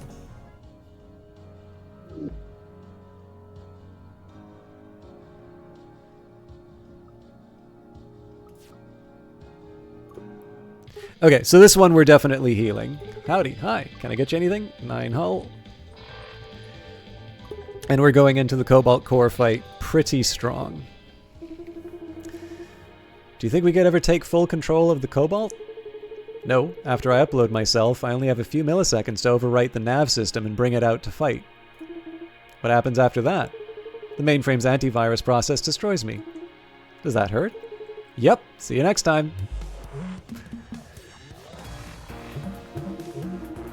Very glad that overclocking the generator didn't explode it. Okay. So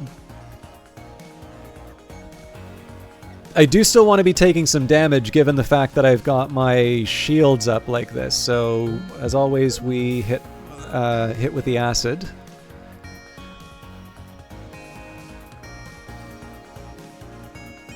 These are basically just pea shooters at this point, but I'm gonna toggle the Yeah, I'm gonna toggle the cannon because again, I don't want the armor to stop the shield from doing its thing.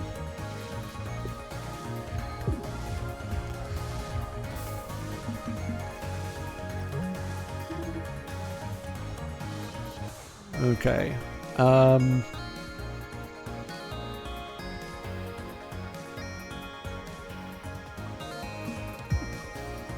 Clearly, front-loaded blast is a staple of the strategy here.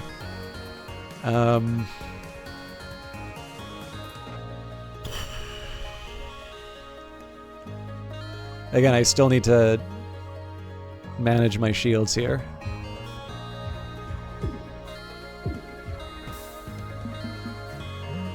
Okay, shield gun's looking mighty tempting here. Unfortunately, I don't have... Ooh. Well, exhaust probably isn't going to retain it, so...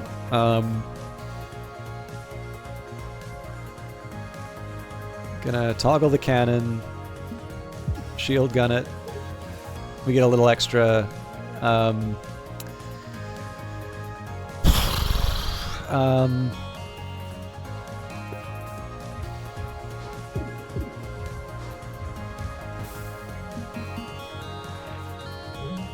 Give me something to think about. The lunge looks tempting.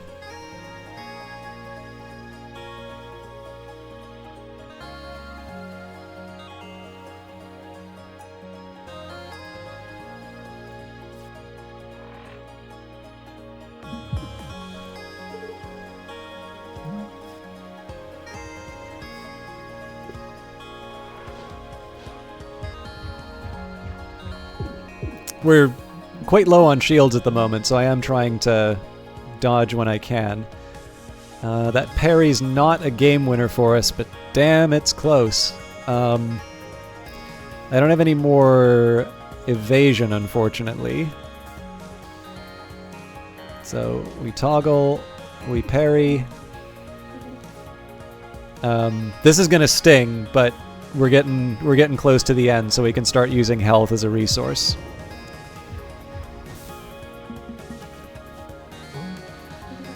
Well, I can boost capacitors if I want. That cuts me off from the shield gun, but honestly at this point, really just chipping the enemy down is sufficient. Now, if I had been thinking, I would have toggled the cannon because I could have knocked the... concussed this, this shot, but... That's no big deal.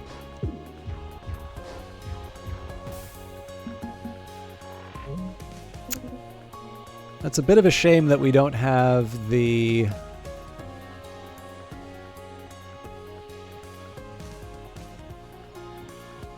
what am I gonna do?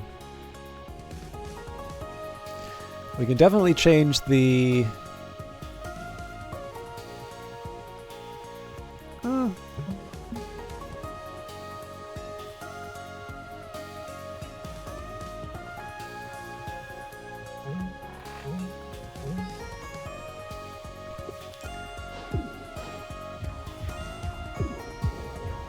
I wasn't expecting a miracle, but it got us through.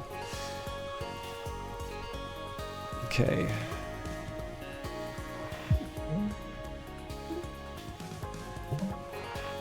So what I'm really looking to do here is just get out of that 4 damage. I mean, again, the ticking damage is going to win the fight for me, but... there we have it. That is my first win with Max. You are growing stronger. Who shall it be this time? So we can do Dizzy, Parry, or Max. Let's do Dizzy. I have questions. I will hear them. This time loop. Do you know how to get it out? Yes. Can you let us out? If you leave right now, you will be destroyed. Your timelines are too fragile to cross the boundary. Boundary. Are we in some kind of pocket universe? Ah, you must be the clever one. Oh, thanks. Hey, wait, that wasn't an answer. T-minus 217 days. So basically, we focus 3 particle beams into the crystal sample. Cool. This emits a burst of all kinds of subatomic particles and a controllable sphere of space-time distortion around the core, which... hold on, I'm trying to write all this down. Oh, don't bother. The physics doesn't matter for a drone operator. It matters to me. If I'm gonna be a participant in the giant explosion. That's fair. There's only a tiny chance of that, though. I never thought I would live to see a resonance cascade, let alone create one. Oh, good. There's tons of cool science I would do with this if we're careful. Oh, sorry, there's tons of cool science I could do with this if we're careful. But Perry won't let me. Perry sounds very smart. The important thing is, you don't want to be in the reactor core when it's active. I definitely don't. You should write that one down. Don't go inside the particle accelerator.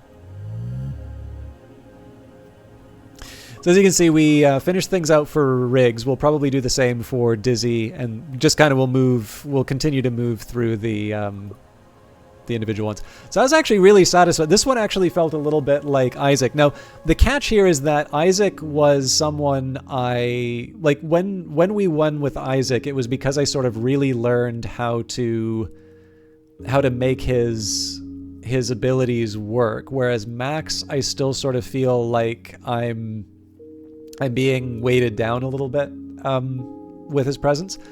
And again, that's just a matter of practice. You can sort of see that there were some things that, like, I was starting to gesture towards some ways of making Max useful. So for instance, a couple of things like admin deploy or root access would allow me to take advantage of lightning in a bottle. The only real catch with Max is that there's 2 parts to their cards, which actually makes it quite difficult to make them as effective as some of the other characters. So with Max, what it tends to be is not just that you have to draw it at the correct time, and there's a card for that, right? Max Math. But you also have to have the card in the right position, and I've tended to find that I'm able to satisfy one of the conditions but not both. And as a result, that's kind of stopping that character from being as effective as they could have been. So in this particular case here, it was really the fact that we were able to take advantage of Dizzy and a couple of well-placed cards to build a pretty fearsome Ares. But I mean, again, I imagine that's kind of the point of the game, right? You know, it could be that there's another version of this where I happened to find a card which was essential in terms of just being able to, you know, hit. So if you think about it, right, maybe this is the better way for me to put it. If I had the Piercer, and then let's say I had like a really heavy hitter, which I could guarantee through Max's use. So, you know, draw a whole bunch of cards or, you know, play this card for free. That's an easy way that Max would have been able to win the day. But again, this is about learning, so we found 87 of 206 cards, 43 of 87 artifacts, 16 of 26 map events, and 4 of 18 memories unlocked, and we have a new starter ship, the Jupiter. So I got the Good Communicator achievement, a comms vessel with no cannons of its own. It launches special Jupiter drones which channel its attacks. So clearly this is a call for Isaac here. I'd probably replace Matt. I mean, if we want to try the Jupiter, of course. There's no rule saying we have to. The mysterious crewmate, so this crewmate will invite herself aboard eventually, don't worry about it, and pure question marks in these cases. So I feel like I want to keep Dizzy on the team because I like the idea of sort of just going through the stories, sequentially. I'm not too fussed if I get rid of Max. I will mention that the next ship that I need to win a run without Dizzy, Riggs, or Perry in the crew. So essentially, it would have to be this group. I don't feel quite comfortable enough adding on these new. I'm not quite ready to add this much variation yet, but I am really interested in attempting this one at some point. And then when we win 10 runs, we're almost halfway, we get the last of the starting ships. But I'm tempted to try the Jupiter. Let's see what this gives me. So it does have that nice gap on the side, which is kind of nice. It does start with warp prep, so shield and evade. It looks like all of the ships that I have so far have warp prep. This one gives us the Jupiter drone hub. At the start of combat, gain a Jupiter's moons. So launch an object from your missile bay. And the Jupiter's drone, every time you attack, this drone copies your attack. So that's definitely the one that we put to great use with Isaac before. So I'm definitely tempted to try the Jupiter with Isaac in the crew. Now, I may take a small break just so I can have some tea and otherwise get my head on straight. But I am a little curious how people feel about the idea of me doing another Cobalt Core run. Or if some people would be interested in seeing a bit of Sunshine Heavy Industries, which is the game that was before this one. And it doesn't have to be either or. Like, I can do a little bit of Sunshine Heavy Industries and then move on to, move back to Cobalt Core. But I will say Sunshine Heavy Industries has a truly wonderful sense of humor, very much like Cobalt Core. I've had a lot of fun with it. And so the question for me is not so much of an if as when we do Sunshine Heavy Industries on stream.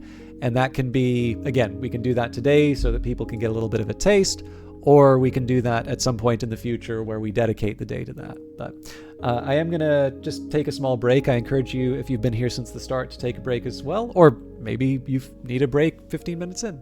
I leave it to you. But I will run ads for a little bit so anybody who stops by can get, avoid the pre-roll. And I'm going to stop talking and take care of myself. See you all in a little bit.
Okay, I'm sorry that took longer than I was planning, but turns out I didn't turn the kettle on. And we have a vote from Nearly Logical to check out Sunshine Heavy Industries, at least for a little bit.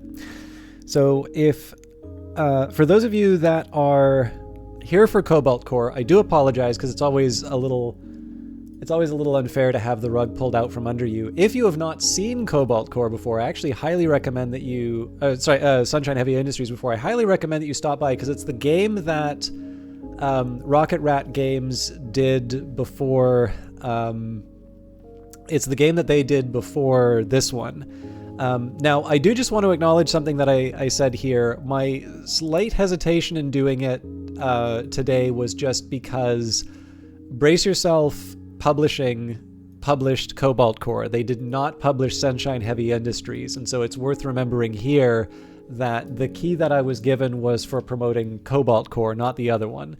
So, you know, to do what I think is a fair thing to Brace Yourself. And again, it's not going to spend all night on, you know, on Sunshine Heavy. We had a nice, good 2-hour block with Cobalt Core.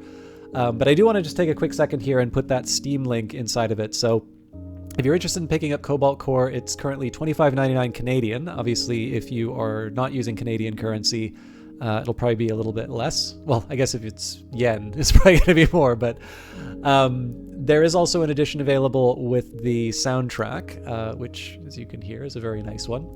But if you haven't decided yet, I do recommend that you at least wishlist this because I've been purely delighted by this game. It continues to surprise me in terms of a lot of the different ways that I unlock sort of new things.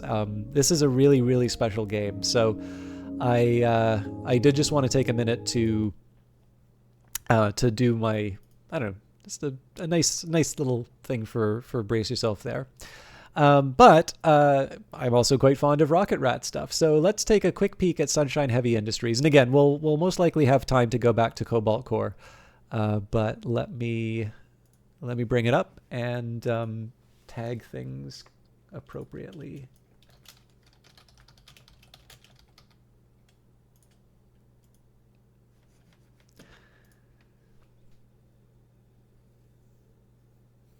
So I'm going to need to reset my save, but I'm not too upset about doing that.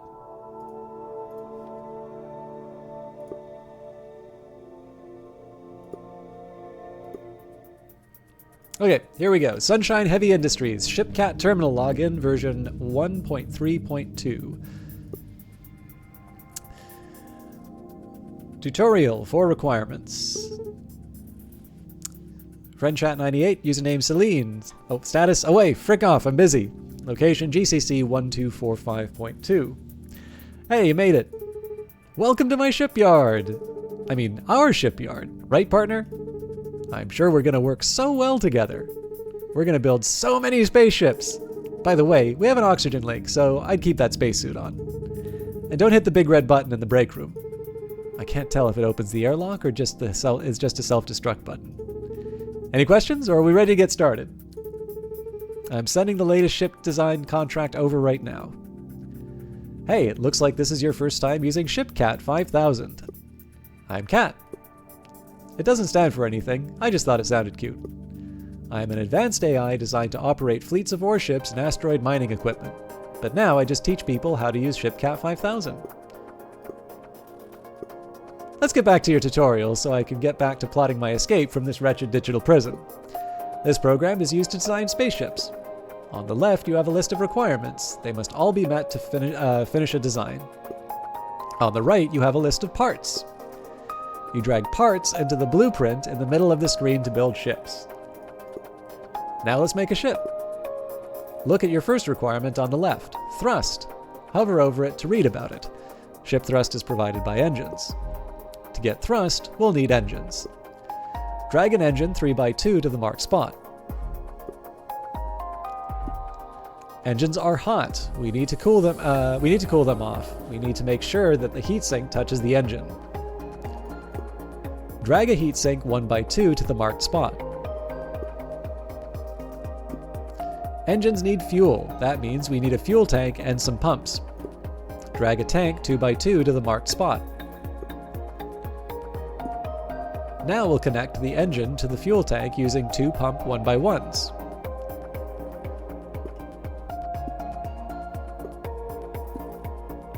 Pumps connect to all the other pumps on the ship, even if they don't touch each other. We could have done this with a single pump, but I wanted to make sure you understand this. Next is our command requirement. That means we need a cockpit, basically. Drag a cockpit 1x1 to the marked spot. Looks like we still need some more fuel. Use Control plus drag to copy the tank 2x2. If you make too many, delete the extras with X/delete. Oh crud, I forgot that cockpits need a clear path out the window. Let's select the cockpit and rotate it using Q and E so that it's not facing fuel tank anymore. Nice, we're done. This is a ship now. It's pretty ugly. I'm sure you can make cooler ships than this on your own. Remember, you want to meet the requirements as cheaply as possible. You get to keep the profit. To finish, click Accept Design on the left. I gotta get going. Bye!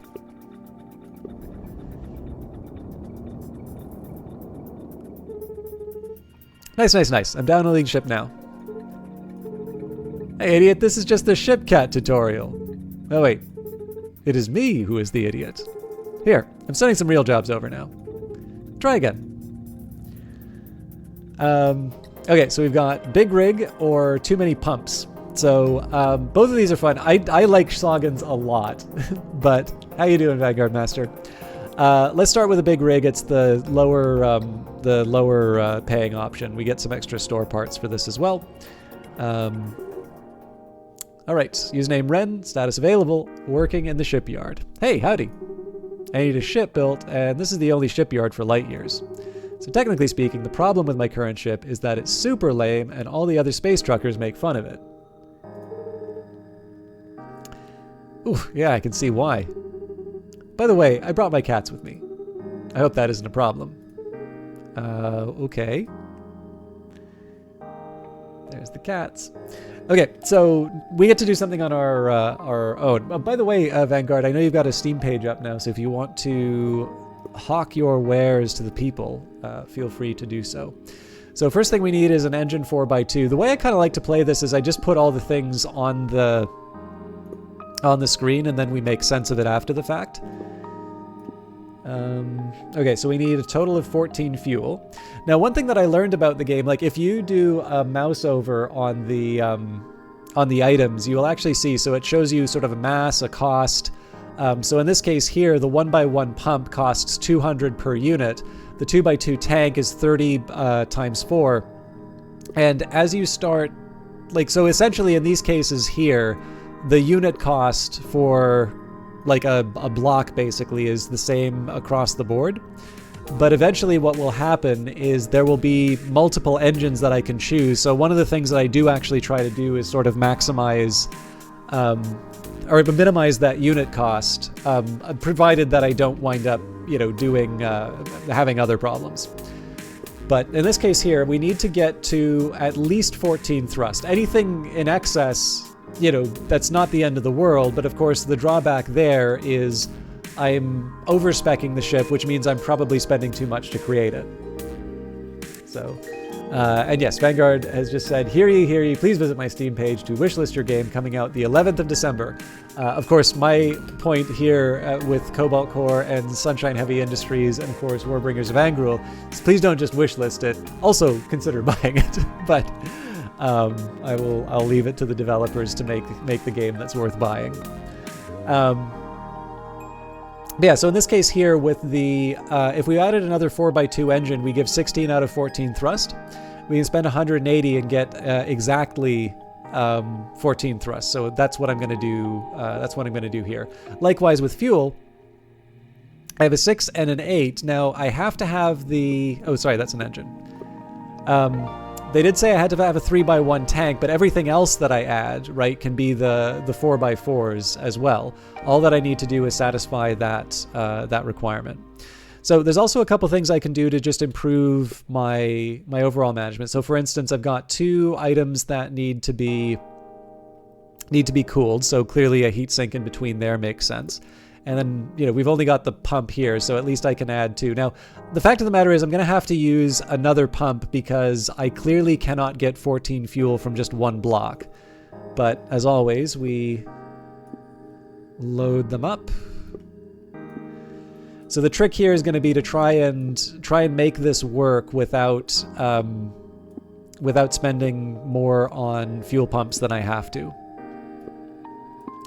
So maybe if I do... Well, actually, I guess I could do something like this.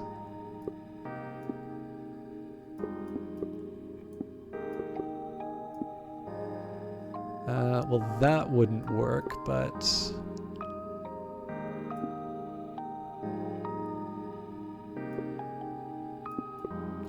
I also have the secondary goal of trying to make this thing look kind of nice, but that is definitely secondary.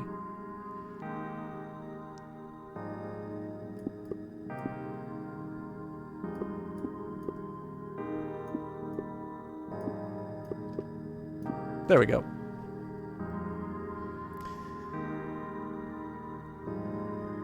Otherwise, it'll end up as a statistic in one of Chalk's future papers. Well, like, the thing... obviously it's too early to be talking about that.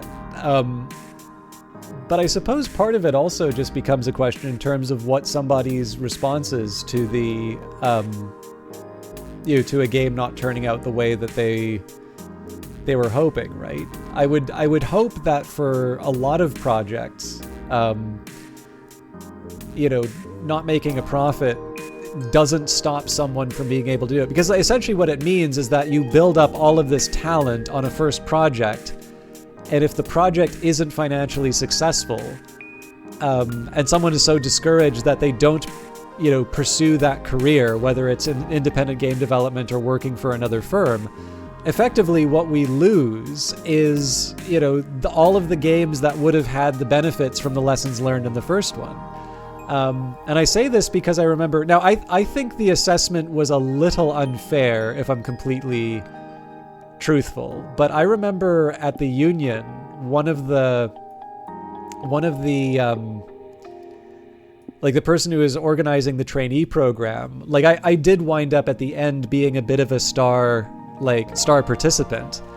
But I also know I had a really, really tough first round, and I think it was basically because the first assistant didn't like me very much.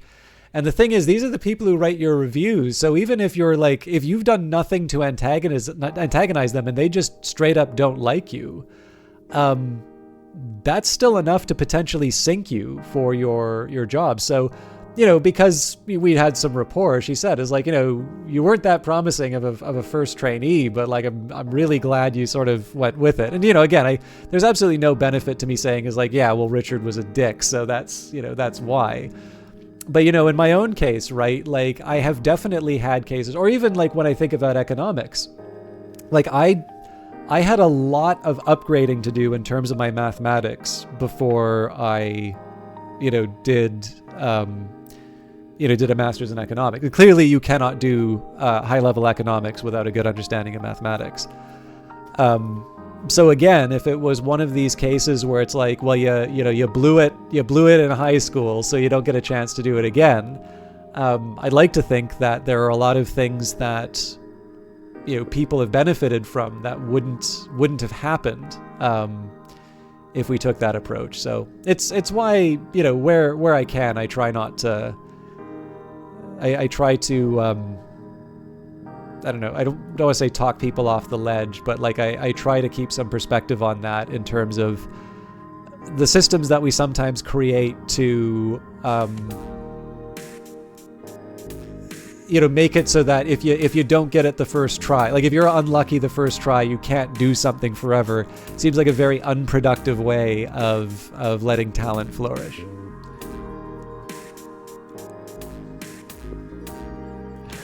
All right, so we need to finish off this truck. So, I mean, obviously, the way this thing is structured, there's going to be things. There's going to be bits that are sticking out. So the question is just what kind of ugly do I accept?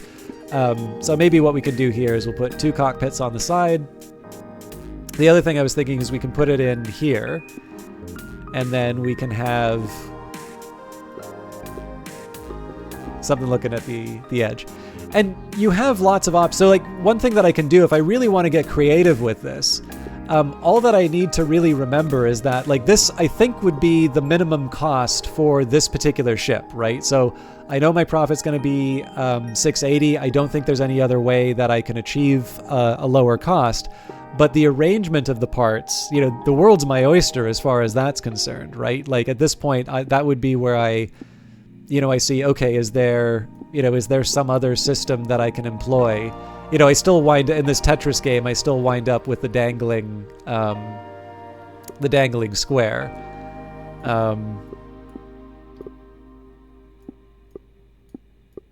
I'm curious if there's another configuration I can go for, because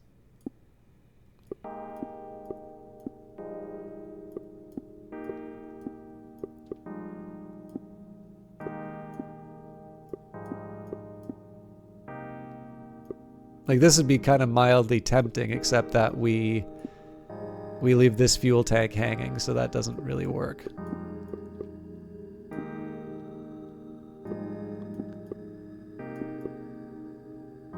This is the one that I had before. Yeah, I don't know. The other thing is that ship aesthetics, I'm not 100% sure what counts as like a handsome or a not handsome ship, so. As an old and maybe wise member of the software industry, you can say you never have enough information to build something properly until you built it once. Yeah, I mean, actually, I put something on the Book of Hours Reddit that, or actually, you might be talking about my ship here, but you know, I notice a lot of people are still asking the question like, should I restart my playthrough? And like the big thing for me is that I don't like this like Tiger Mother approach to the librarian. Right? Like, oh, I learned how a mechanic works in the game, so I could have done this differently and I'd have even more elements of the soul now. And it's like, yes, that's true, but all that you're really doing if you reset your playthrough at that point is you're making it easier for the most immediate set of challenges that you're facing right now, and you're just delaying that point where you're going to encounter something that doesn't work with your current system. You know, I don't know if I would want to make it so that I could reset my life and move forward, or reset my life and take the optimal path. So, like, what I mean by the Tiger Mother thing, right, is like we don't want to treat the librarian in Book of Hours like, you know, you didn't get, you know, Bells and Brageries level 7, you know, within your first year in Brandkrug, so now you're just going to be a failure, right? So, people need time to figure out what they're good at. And so like if you're like, nope, you know, violin, you're not doing concert violin, you're not a concert violinist by age 5, there's no point in even taking up the violin now. You know, this leaves people very unhappy to think this way. So, you know, where I can, there's a lot of different situations in which this happens.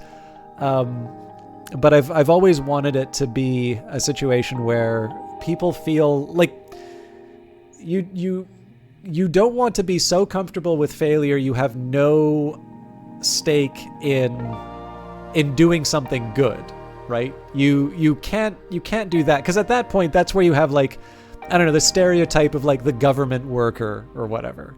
Or like, you know, an overly good union where it's just like they're not invested in the outcome, and so they're just, you know, ticking a clock and inconveniencing everyone. So clearly you don't want to have that attitude to did someone call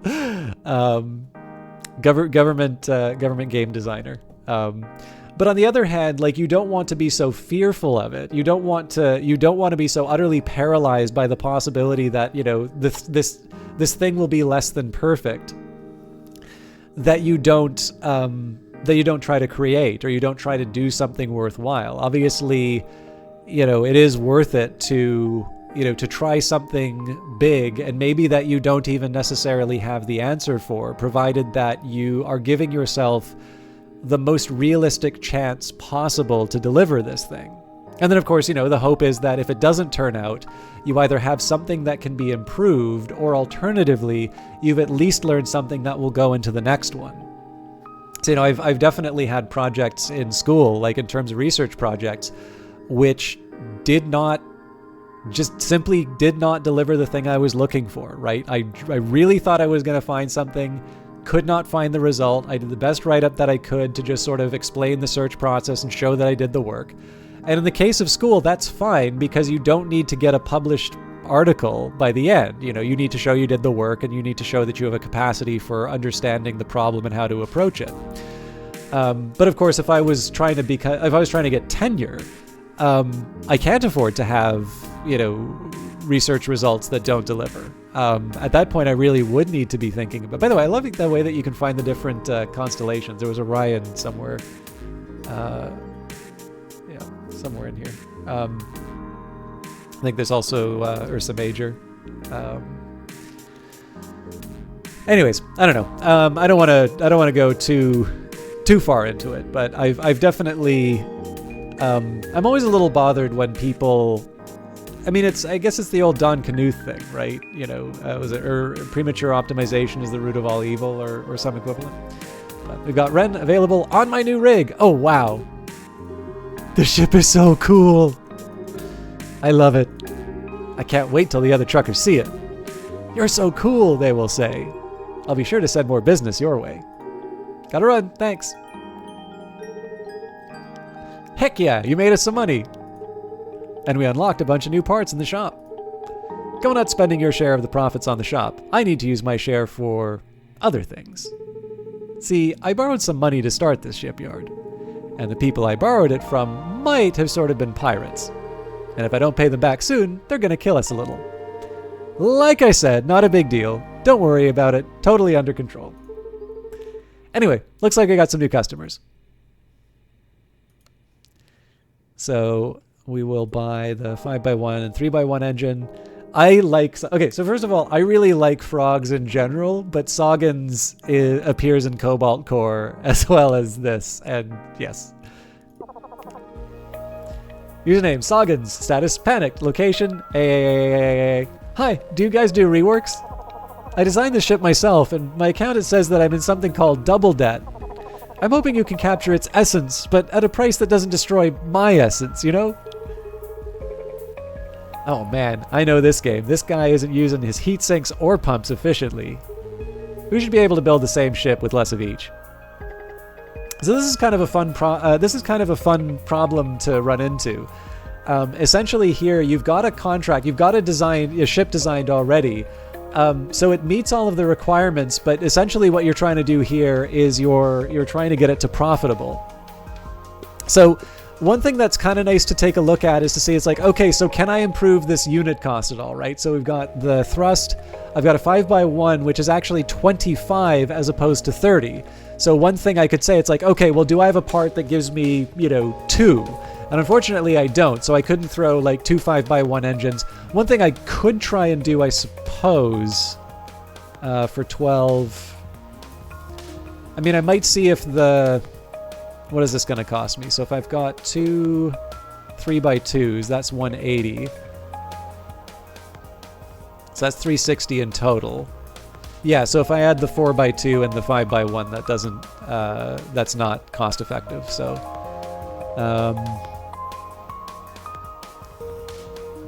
so I don't think there's a way I can get a 7 out of this. So in this case, the engines make sense, but we already have one improvement that we can make here. As far as fuel is concerned,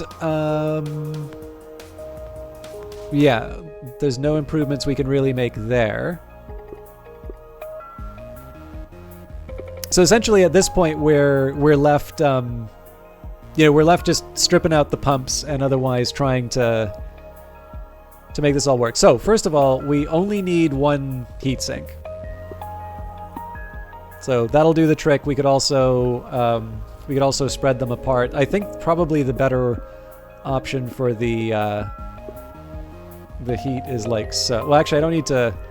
I guess I didn't quite need to do it that way, but in fact, that causes a problem because the pump doesn't work as effectively. So move one of those over here. Let's actually just chuck out all the pumps. Now, one of the things that's kind of fun to try with these is to see if we can kind of keep the Soggins shape. I think for the most part I'm not going to be able to, but let's do the best we can.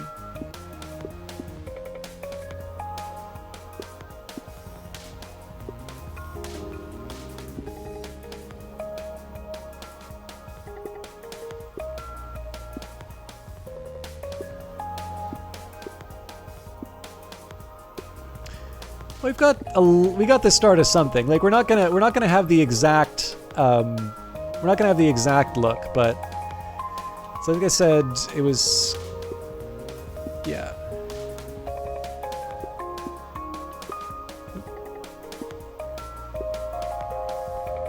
I guess I would need to rotate it for the, oh, nope. I was trying to get some kind of symmetry going, but I don't.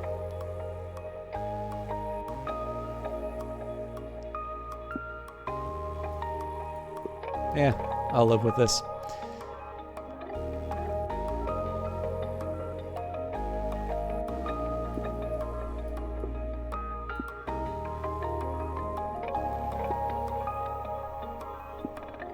I mean, I suppose the other thing I could try doing, so we've got the pump here. We know we're going to need 2 more pumps regardless, so I can sort of afford to have the 2 clusters. Actually, yeah.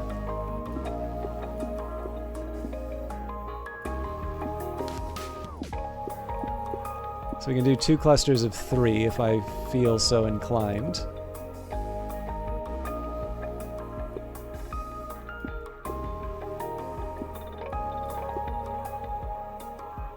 I'm just trying to think about how I get the 2 command modules in the middle.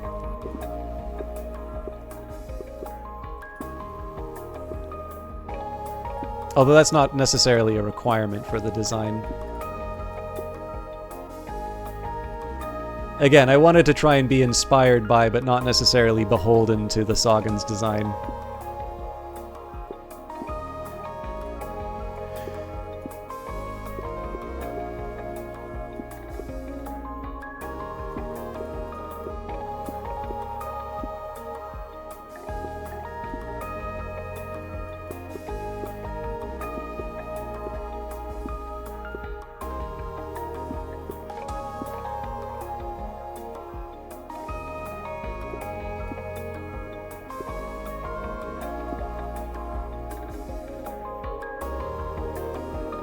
Clearly, I got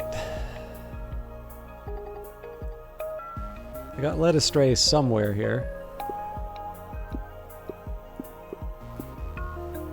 Yeah, well, that's no good. The other thing is I'm also not taking advantage of this fuel pump here. So what if I reorient like so?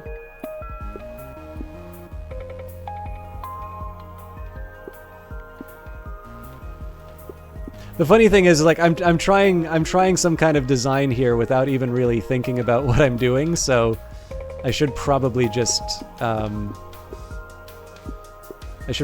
on with it and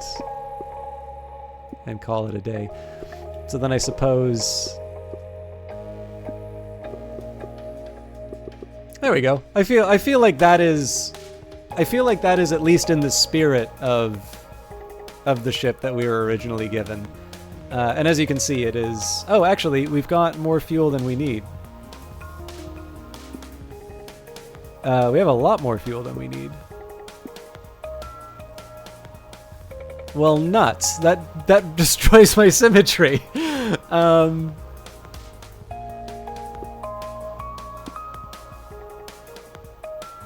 That's fine. I mean, the outside is kind of what matters there anyway.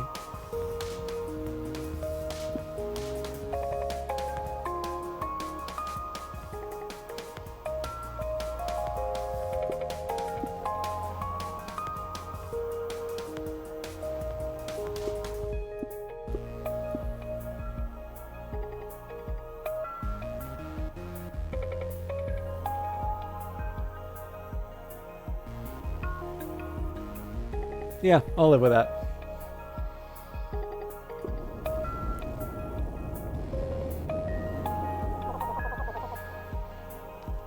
Status, brave, and stalwart. Location. Yes, thank you.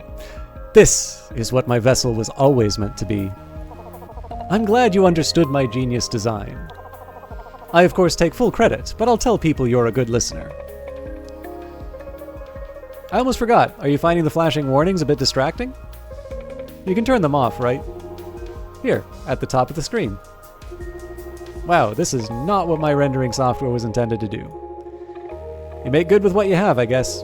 Anyway, I hear that the green button is to the right is popular for showing off ship designs to other designers too. Give it a try sometime. Well, bye. Okay. There's a couple more which are just fun little story events. But is everybody okay with Starship Heavy Industries? Is this charming everyone as much as it charms me, or is this not what people were expecting? Let's go for the Starliner. All right, Meekins, status vroom, location nyom. Hey, hi, hello. This is the place where ships get made fast, like really fast, right away. Because I told someone I could take a job as a space tour guide, and I told them I have my own bus. And I told them that because I thought it would impress them, but they believed me. And now I'm supposed to have a space bus, so you can help. So can you help, please? Thanks. Crew parts, huh? I bet you'll figure this one out, no problem. Okay, so again, what I normally like to do here is, okay, so let's be honest here. Like, this is not the, especially these early levels, these are not exactly like mind-mangling difficulty puzzles. But the thing is that if you... I feel like making an effort to try and make a ship you're kind of proud of is part of the fun too. So this is one of the reasons why I'm taking the time to sort of talk my way through it. But again, as always, I kind of like to... I never realized the tail is as flowy as that. But one of the things I like to do is just try and get all the parts on the table as early as I can. So this is looking for 12 thrust. Again, we don't have 2, so a couple of 6s are going to do the trick here. And we're also, again, in this nice place where if I need, we do our old trick with the heatsink and chuck that in between. So that'll give us the ability to put down the fuel pump.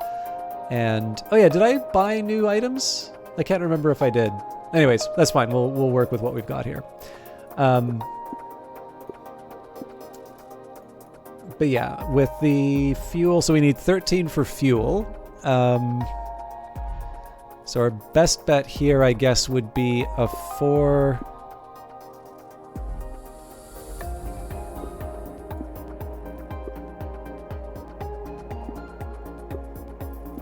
I feel like I should be able to do slightly better than that. Nope.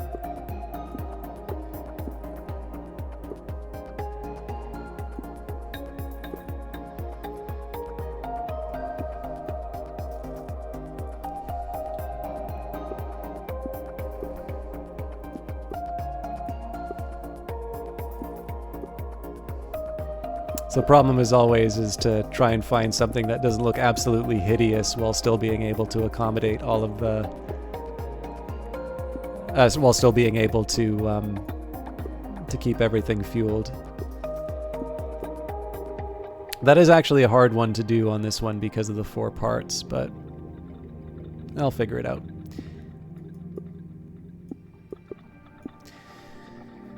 Okay, passengers we don't really have any options for. We just need to add that many bunks.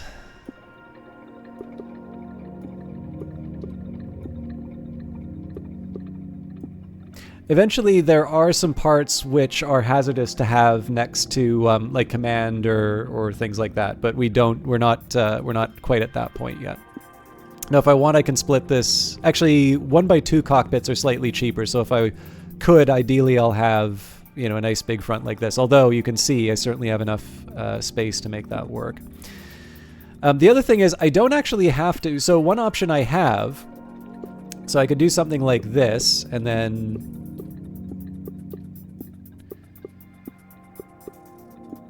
right, you can kind of imagine this is sort of the tour bus like thing, and then, you know, it's easy enough for me to be able to, you know, fit in these items, and all of a sudden now I've got space for a fuel pump.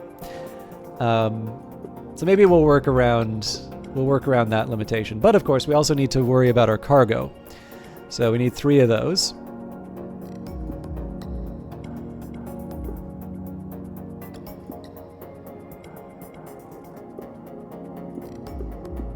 Okay, I'm definitely seeing possibilities here. So we can stick these in the front.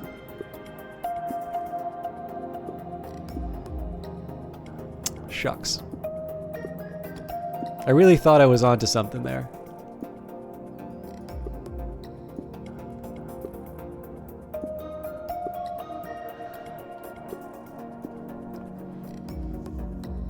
So if I can do something to get rid of this unsightly gap.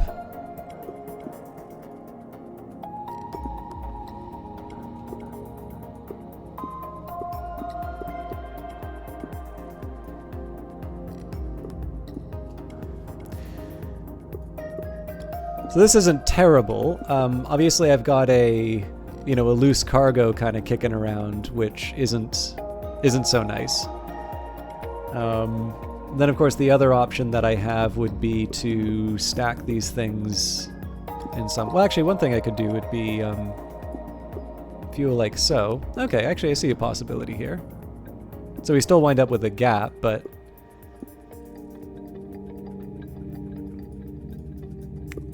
So the question becomes, do we like it on the top or on the bottom?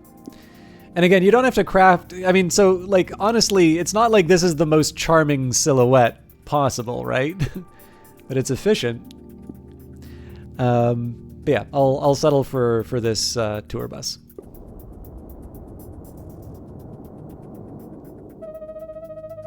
Hey, thanks. Okay, this is perfect. This is great. I have to go now. I kind of got up in the middle of the job interview and I said that I had to go to the bathroom and ran here. So I gotta get going again. Okay, thanks. Bye.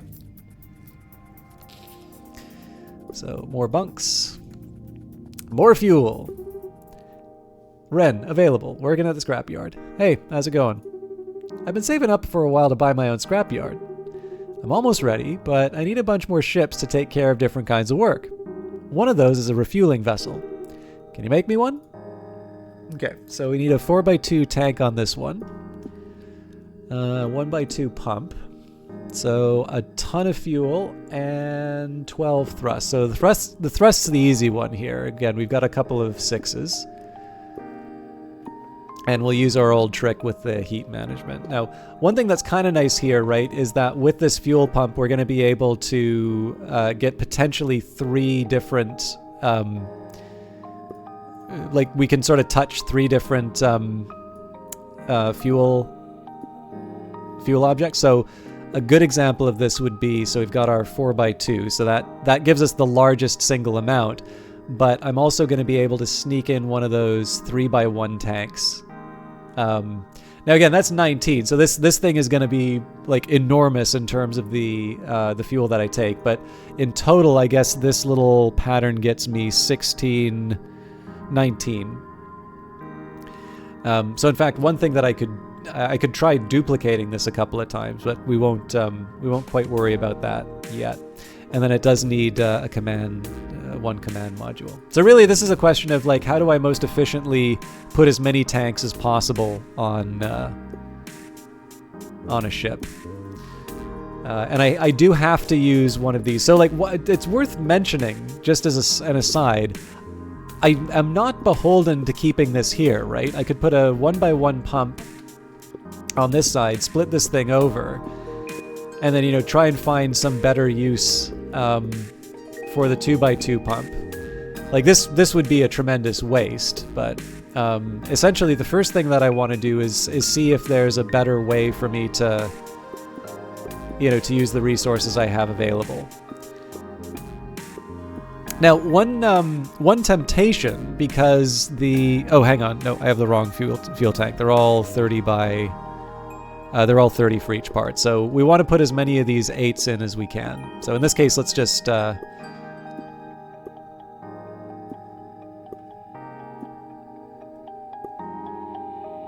see how close we can get. Okay, so we're up to 75. So we don't have a 3 in it. We do. No, hang on. It's like we could chuck out this 3 right now, but let's see if we can break this up. So essentially we need to remove 3. We don't have a 5, so if we take 2 of these down...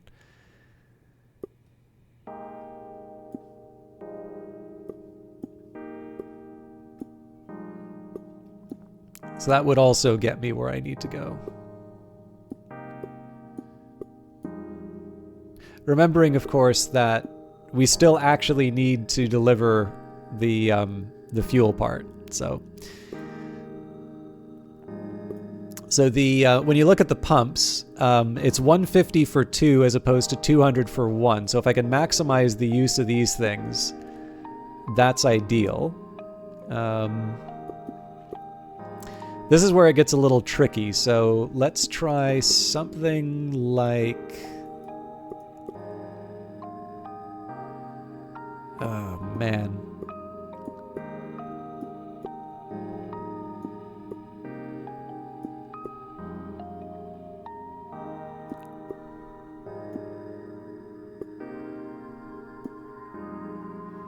Actually, the 1x1 pump works quite well here. Sort of like a little flying man.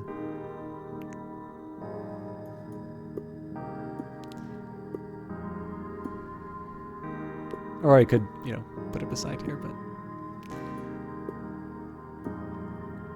I'm wondering if there's other fun things that we can do. So for instance, if I want, I could... kind of make these look a little bit like sails.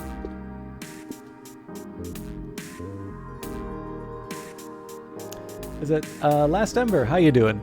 I don't know. I think this looks a little bit nicer than the big square. Maybe we'll go with this one.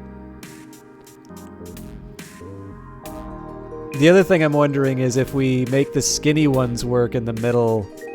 No, there's no way I could make the. Yeah, no. Let's not get too clever. This is perfect. Thanks. It looks very flammable, but in a good way. Be seeing ya. Hey, nice. Remember to spend the money we make on ships in the shop. It's the only thing out here to spend money on. And I want to eventually have the whole parts catalog available to us. It means we can make bigger and badder ships for our customers. And more importantly, bigger, cooler ships are worth more money. And then maybe we don't get obliterated by our pirate debtors. No pressure.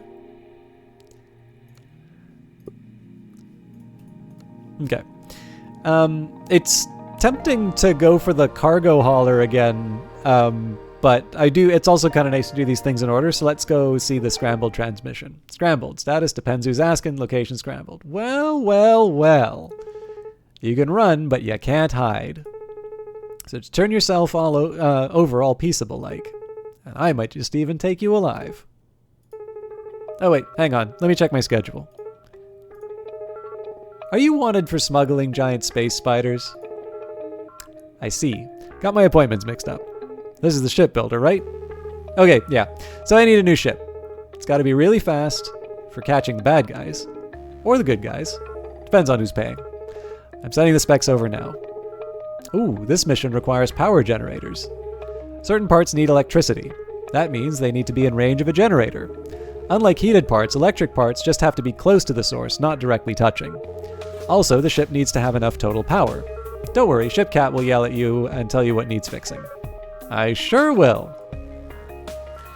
Okay, so as always, we'll throw the parts on the ship first. So there's the requirement of having a part of a certain type, but you also need to make sure that you're actually satisfying the requirement. So it has to have at least one 2x1 cannon, but it also needs to have 14 firepower. So given the fact that we only have one of these things, and given that it gives 2 firepower, essentially we need 7 of these.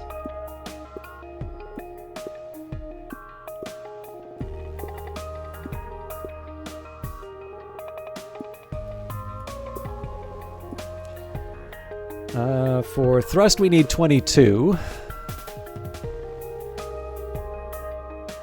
Now technically this 3x1 engine is less expensive, so is the 5x1 actually. But we'll take this to 16 at least.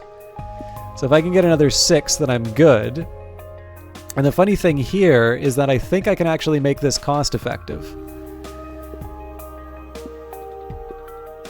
Because what I can do now is I can take the heat management, I can chuck a couple of these heat sinks on.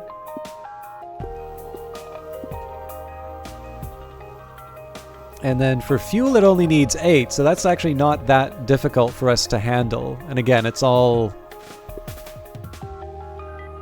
You know, it's... One big block is fine. In fact, I'm wondering if there's... Nah, that's too clever by half. So we'll just do the good old-fashioned pumps here. It needs room for cargo.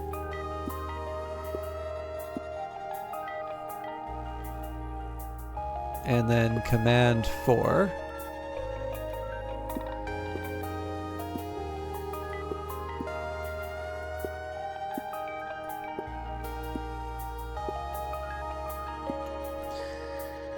And then we need energy. So we need the 2x2. We need at least one 2x2 energy generator. Actually, it's the only one that we have. So this will probably be quite easy. So we can put a 1x3 heatsink down on these.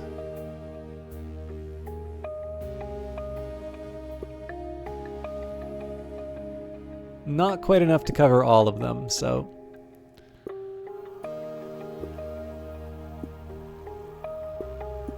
So of course this now creates a problem here because we don't have sufficient heat coverage for the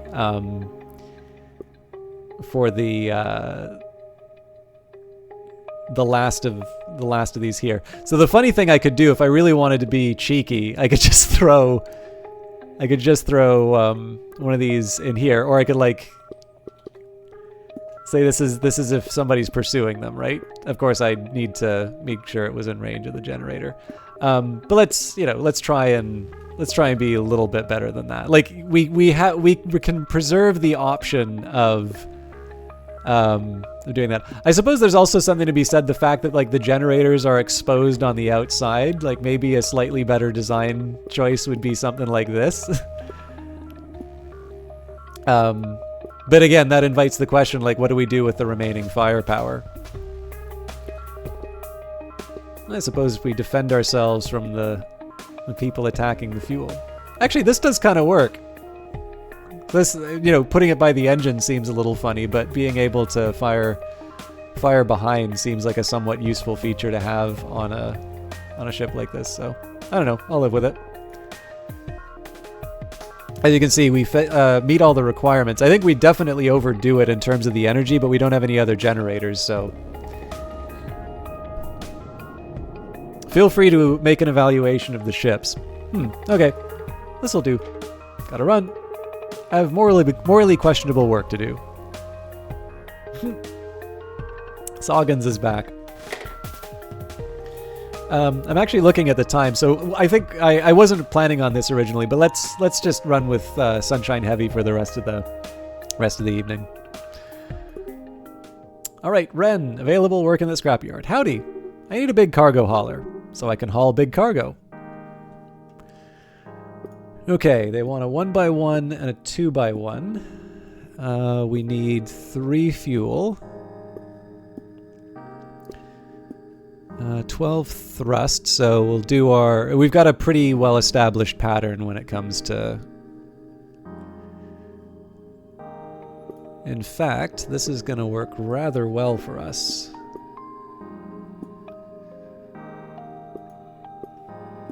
I could, of course, also, stick it in like this, but...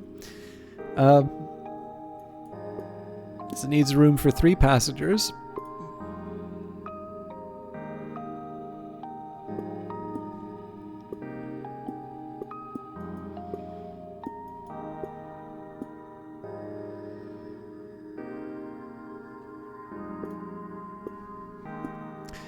And then the rest of this is cargo.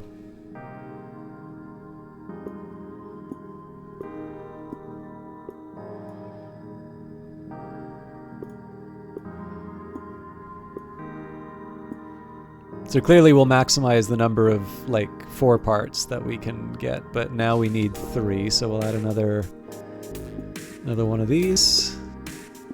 And again, because the unit price is the same, we can, like, essentially the world's our oyster as far as like playing around with how this thing is going to look.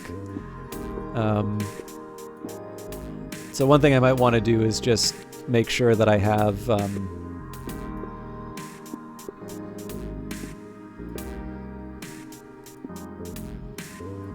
yeah, actually I don't have that many parts to get fancy with, so as much as I might want to do that, we could try something like this. Actually, what doesn't make sense to do these singly.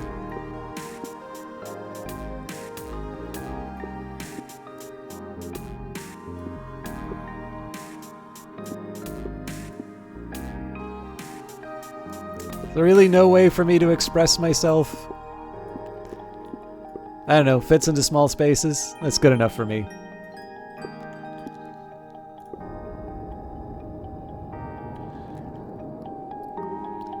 Great work.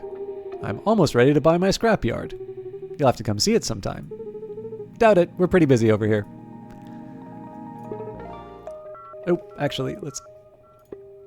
Oh no! Hey, I didn't check to see if there's any parts available. Hey, hi! The last ship you gave me was great, except it got blown up. Luckily, the explosion launched the wreckage in your general direction. So let's try this again, but this time with armor. Have you worked with armor before? It's pretty simple. Some ships need extra protection on the front, on the or the top, or whatever. Cockpits, weapons, and fins already count as armor, but there's dedicated hull armor parts too. Plus, it's just a nice aesthetic. Sorry, I always yell the part names, I just get excited about spaceship design. Okay, so we're going to go back to the contracts just so I can buy the cargo. I'm not going to worry about the panels, because like one of the things that's kind of neat about the design, if it's not clear, you can actually just have big gaps in the middle of the ship. So let's worry about our basics first. So I need 19 thrust. So I mean, one option that I do have is 3 of these 5s at 25. So I can go for 16 and 3, which would save me 10. Okay, let me actually just take a second and look at this. So if we put 3 of these things in, and then... Oh, I don't have a 4. Okay, well that's a non-starter. So that satisfies it, and this costs 490, as opposed to...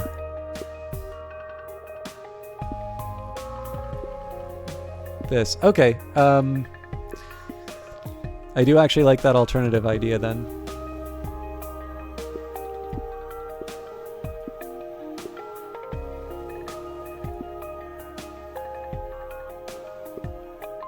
Wait, I messed this up.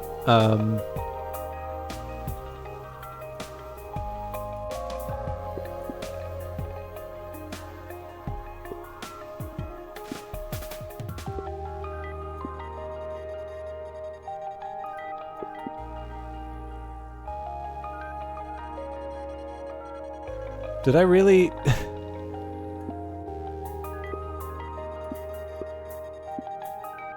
Okay, for starters, this costs 500,000.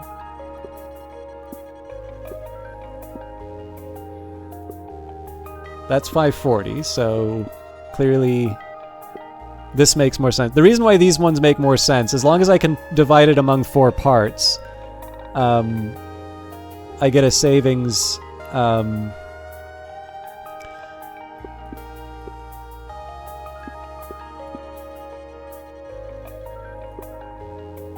That was the 490 I was looking for. So I get this, as long as it's 4 parts, I get to do my old little, like, heat sink fuel pump combo.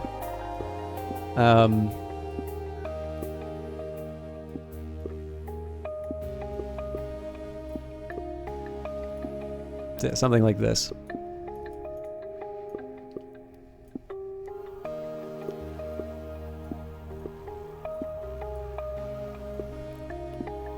Room for passengers, so 2x1 bunk. Needs 5 for command, which is a little surprising, but...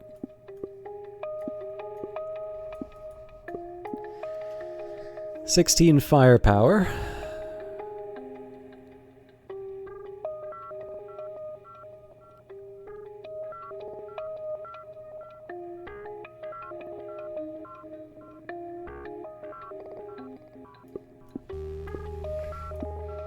So technically this is sufficient, but let's see if we can maybe do this a little more effectively. Because the big thing about this one is going to be the energy and the heat as well. So the least costly way of satisfying this would be to put 8 of these things down.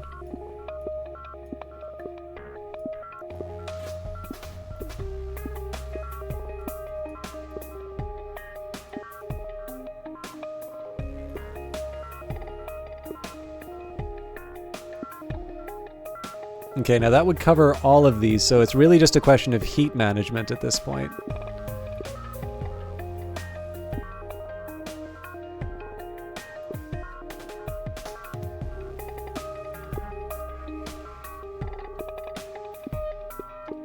Yeah, so this array satisfies the requirement.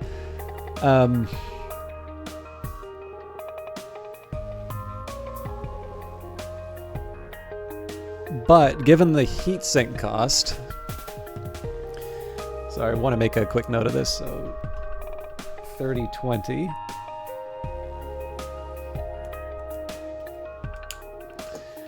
And that's as opposed to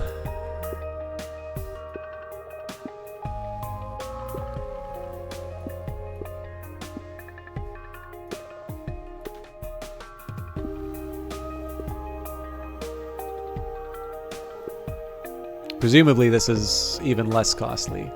Yeah, we save about 15 on that. So like that's not like really changing all that much, although this definitely looks a bit tidier. So I'll probably stick with that. I might even be able to get away. So actually I'm slightly curious now if we were to attempt this with a 2x3 cannon. We're 6 short. So if we really wanted to optimize, we could do the Stick of Death and like just let this thing sort of hang off the edge of the ship.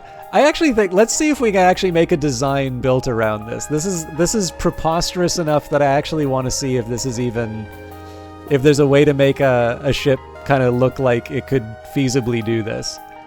Okay, we've got more energy than we really need.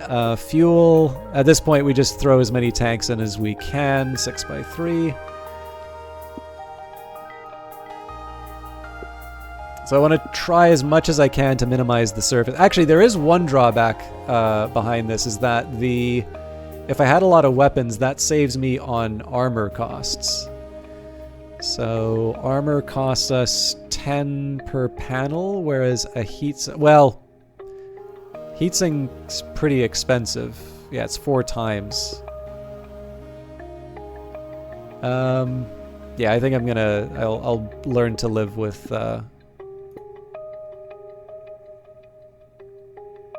I'll learn to live with this.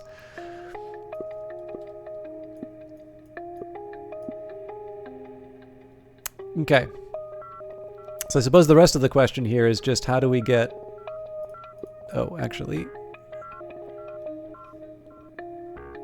So technically I'm wasting 60 for the tank.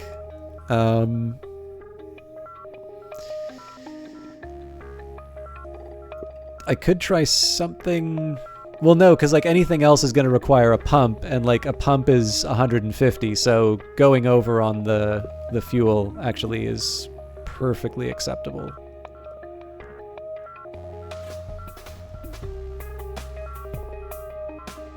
Yeah, so this really offers nothing in terms of protection. I guess technically one thing I could do to try and make the... yeah, then the energy is a problem.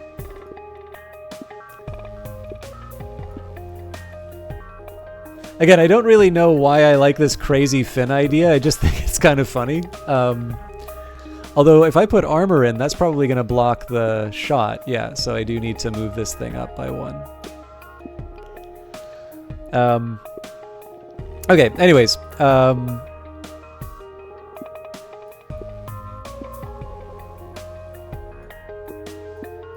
Scooch that one underneath. Nope, that's still gonna need protection. So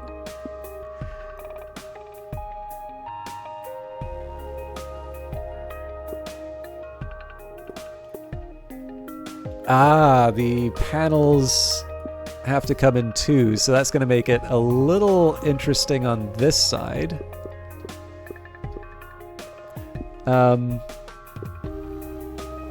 But I feel like there are other ways of working with this, so...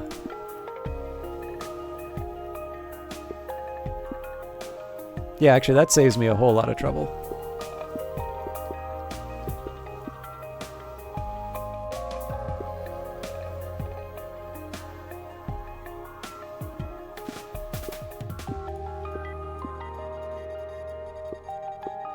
Ah!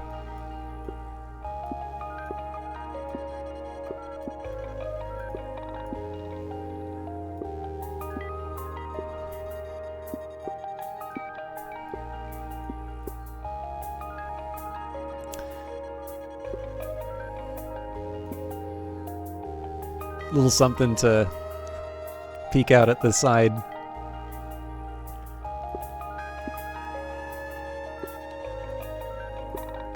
Let's just be clear, like, the cost of doing extra... Oh, yeah, I'm still short. Oh, that's right. Okay. No, I've got an idea. There we go. Although that now creates a problem on this side.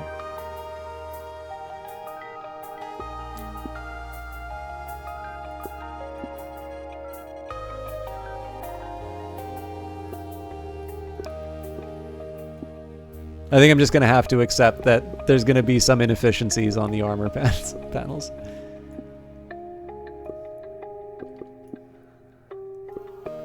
Oops. And again, there's no real limit. I think this counts as a loose part, but if I wanted to like make weird and wonderful shapes, well, I've kind of limited myself in terms of just because of where I place the guns, but you know, if I wanted to make it look like we're surrendering.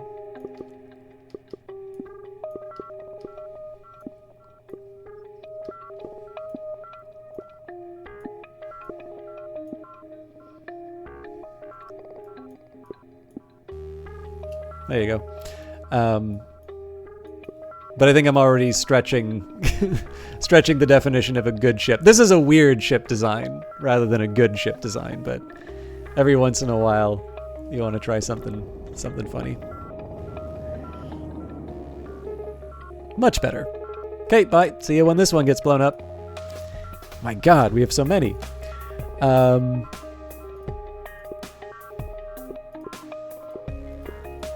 Hey, we had enough money. All right. We definitely need to help Soggins again. Going green. Soggins, panicked. Location. Ah! Hi, I made another mistake. I made a really cool fighter ship. I even made sure to power all the weapons. But my electric bill was through the roof this month. Can you help?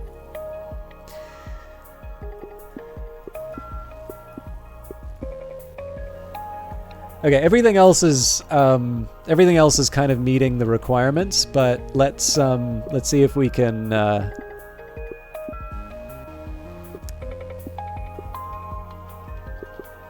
Oop, accidentally threw away the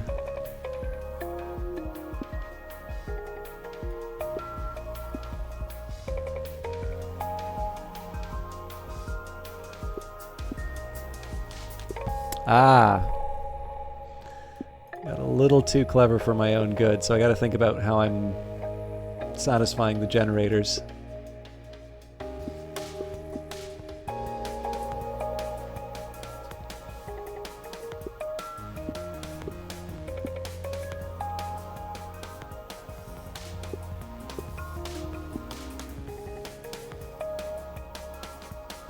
Actually, this isn't that hard to...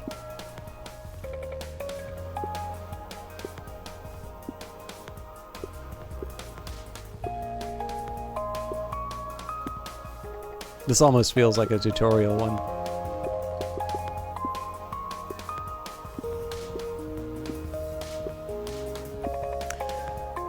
So there might be a way that I can make things a little more efficient with the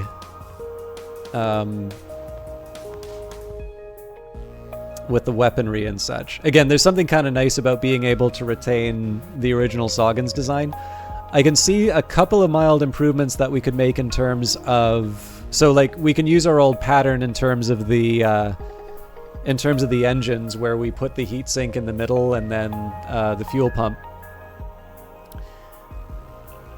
Although, yeah, we wouldn't be able to do it in one fuel pump, so whether or not there's any major solutions there. But yeah, anyway, this is fine.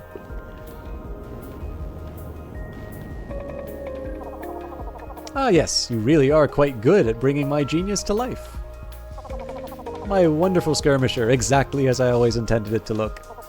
Ciao!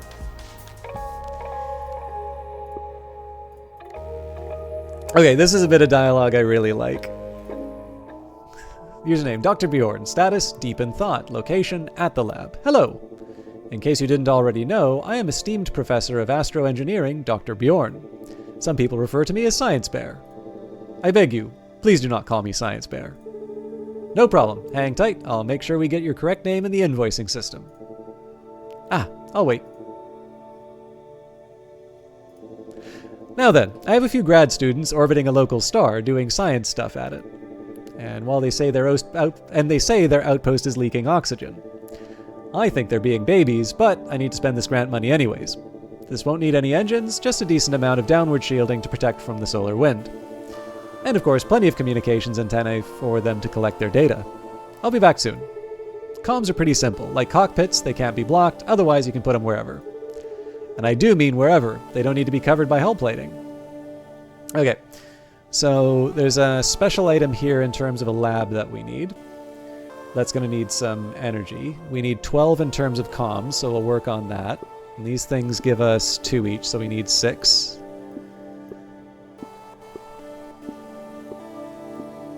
They don't seem to need anything other than direction, though, so that's kind of nice. A heck of a lot of cargo. And now one thing that would be kind of interesting, so if we turn this thing around, if it just needs bottom armor, then we can actually save a lot of plating costs just by pointing the antenna down. Now it looks like we also don't need that much in terms of energy here, so we can probably get away with just one of these single these 1x1. Yep. We still need to figure out what we're doing with the heat, but also doesn't need fuel. Wild. Okay. Yeah. Well, that's easy to do.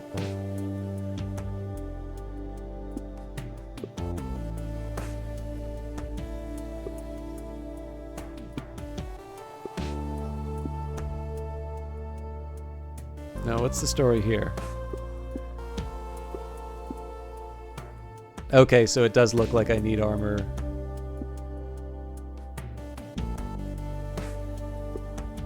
Alright, well, it was a nice idea while it while it lasted, but looks like I can't get away with using.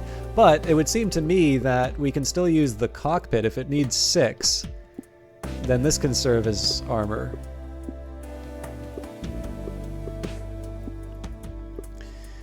So at this point, we just need we just need to put enough cargo in and then room for enough passengers. So it's all 20 here, so 10, 10.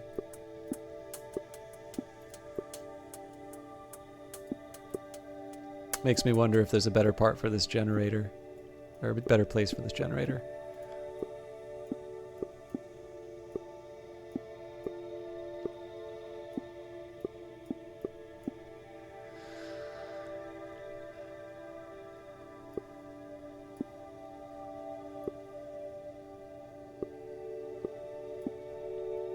Okay, so passengers.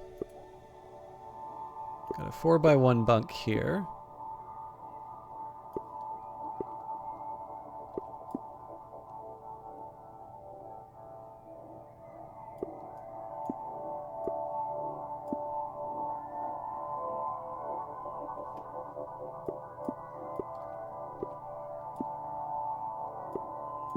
Somebody's got to sleep by the generator.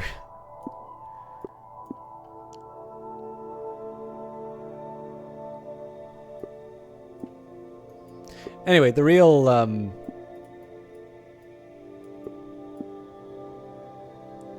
focus on this was just to try and get this, like, if I'm gonna have to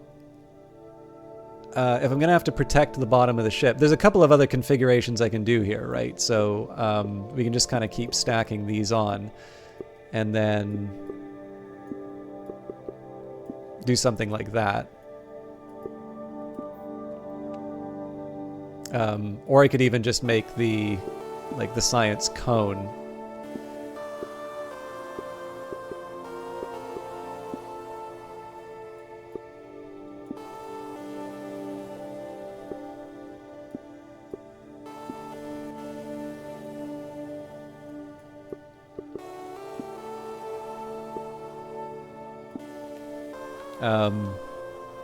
The main idea behind this was I wanted to satisfy all the requirements without having to pay up for the antenna. Yeah, we'll go for this.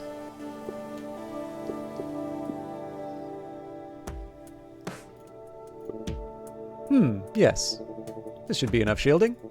If not, I can always get new grad students. Ta! Hey, sorry I haven't been in touch for a few days. I found another pirate who says that she can take care of our little pirate problem. I see absolutely no way this could make our situation worse. Okay, I do need to wrap up, but I feel like it would be wrong. The colony ship seemed to be a bit of a transition point, so that I think will maybe save for a future episode. But I think Grandma's ship and tugboat we can do. So, username Barber, status, just splendid, thanks. Location, running errands. Hello, sweetie. I love the little operation you and my granddaughter have here. She always was so industrious, and so good at getting others to do her work. Let me know if she's being a turd, and I'll come straighten her out. Anywho, my little old ship is on its last legs. I don't need much. I'll mostly be using it to grit groceries. I'll also need 6.5 megawatts of weapon system output and full shielding. I do still take on a few pirate bounties from time to time. It's so important to stay busy when you're my age. Alright, Grandma's Death Star. 54... So clearly this is one where we throw as many cannon parts as we can at this problem. Good, we got a 6. There's a couple of things that I can do to sort of make the heat and energy management work on this one, but this is definitely going to take some effort. Let's also get our thrust taken care of. So our best is still the 8. Now this takes me up to 16, but I don't have an engine that gives me a single thrust. So if I can get 9. Now technically,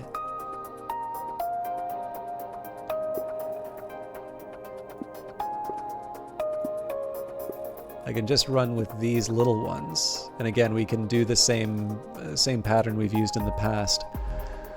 We also need 19 fuel, so it's not that hard to do 19 fuel. Unfortunately, oh, there we have a tank hull now. That's actually only 5 more, and then it winds up... Interesting. So that gives us 4 instead of... Okay. This is a little hard just because it is going to be... Like, I'm going to need to figure out a way of... I guess the armor plating's on the side here. We might be able to make these work, so if we do something like this...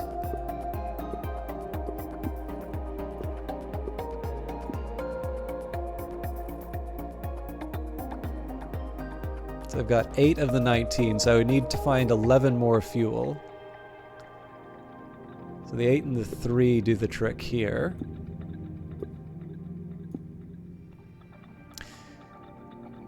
Now that actually has its own benefit. So what I could use here is I can use the 1x2 pumps.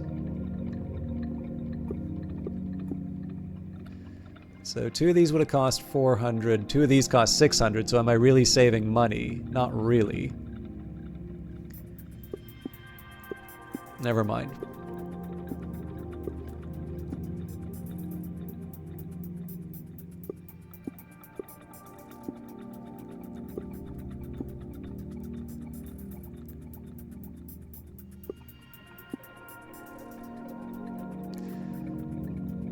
I can also mess around with... Oh, hang on.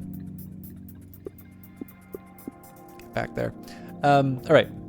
And I have other options, like I can stick this thing in, like so. Cargo. Actually, a slightly smarter thing would be to... Yeah, there we go.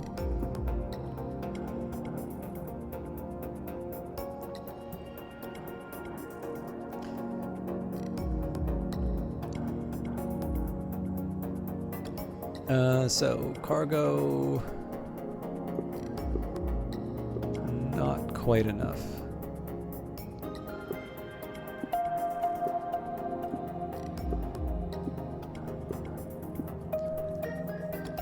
We need space for 4 passengers and then command 2.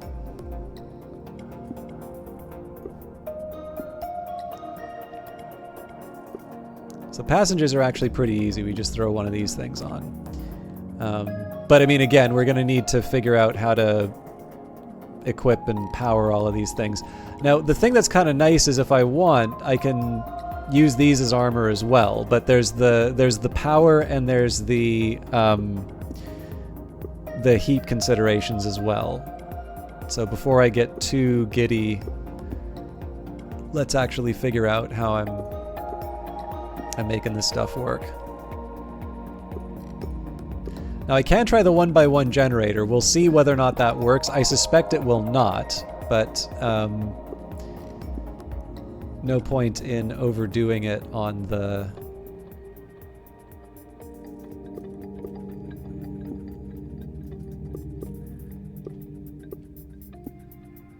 It's a little funny that for some reason I don't have a bottom armor.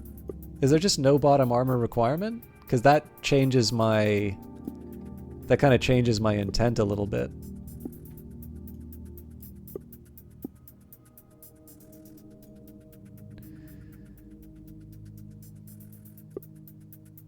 Yeah, but I wrecked it because of the fuel pump. Well, yes and no.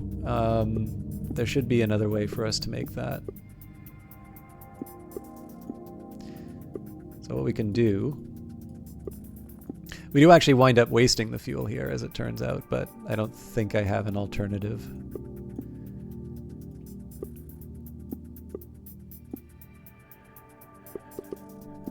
But yeah, so if we don't need to worry about armor on the front, the other thing that we can do is just sort of shift this thing up like so.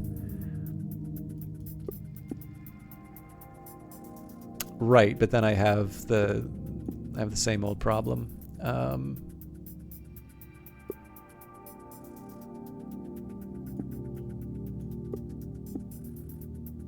Okay, well, we'll deal with that through other forms. So I'm at -34 on energy, so clearly I'm going to need something a little stronger for... That's up to 26, so if I were to put another generator on, that's still short.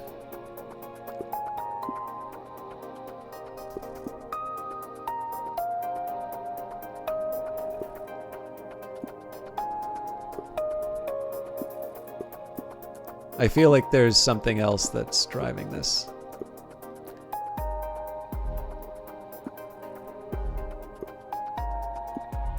Okay, we have more than enough energy, it turns out. So,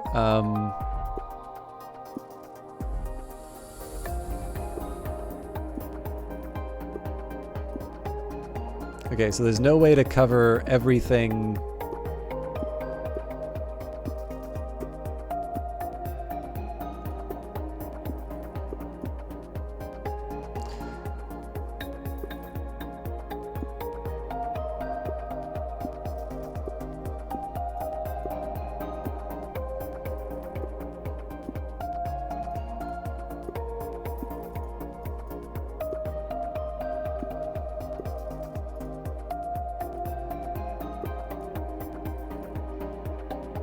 This is a very silly looking little affair. Now, one small advantage I get is I do get to be a little corny in terms of how I put all this stuff down. So I can do generator on the side. Now, what would be nice is if I could find a way of getting the command modules to do my last little bit of armor. So I suppose what I could do here...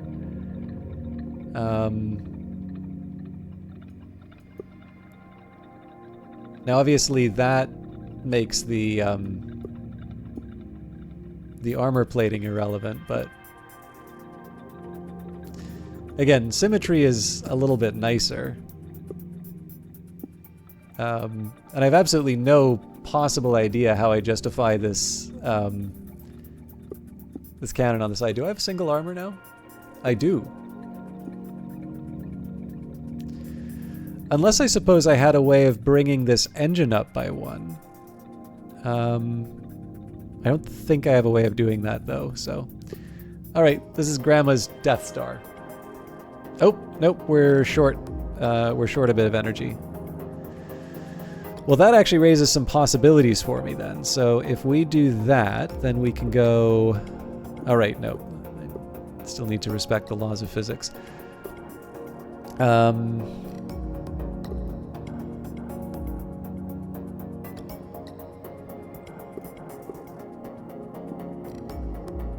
So we still save money because we're putting 2 single engines as opposed to a 4x4. The question here is just, is there a way that I can cover a part of the ship that needed protection without... I don't think so, but... yeah.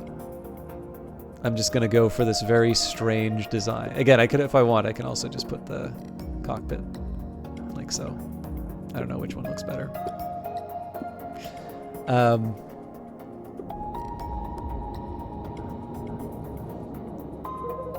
Ah, yes, this looks lovely. I'd love to stay and tell embarrassing stories about my granddaughter, but I really must be going. Don't be a stranger. Hey, bad news. The pirate I hired to kill the other pirate turns out to be old friends with said pirate. Now they're teaming up to kill us. They're old buddies. They have a cool dynamic, and I hate it. Alright. I actually don't have enough money for the 2x4 cockpit, it turns out. But I do have enough for the 1x4, so we'll go for that. And we'll take the tugboat. This will be the last one that we do for tonight. Ren, status available. Location, working at the scrapyard. Hi! The orbital scrapyard is mine now. It's kind of a mess right now, though, on account of all the scrap. There's a bunch of ancient space barges, and I need a way to move them around. Basically, I need a tugboat. The engine should be really, really strong. Sorry, really, really, really strong. Also, it'd be cool if it had a giant horn on it. Thanks! 6x3 engine, so that's no hardship. Okay, we need 107 thrust, so basically we're throwing as many of these things as we possibly can at the problem. Although, if it's divisible by 2, that's ideal. Jesus.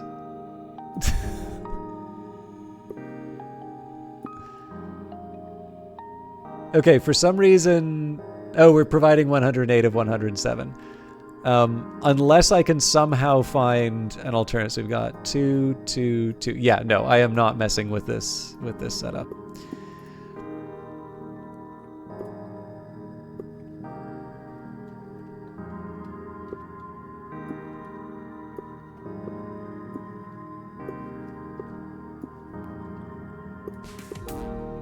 There's some basics that, we always put in here. So the other thing that's kind of nice is technically these can be as modular as I want them to be. So if I want like an absolutely enormous surface area, I've got it. I'd be a little reluctant to do that, obviously, because I need to armor all of it, but I'll consider these my Legos. Now, as far as fuel is concerned, it's actually surprisingly little. We need 23. So we can take the 18, and at that point I just need to add another 5. The only problem is we don't have... So I mean, one solution that I potentially have is to do something like 3 and 2. I don't have a 2. Okay.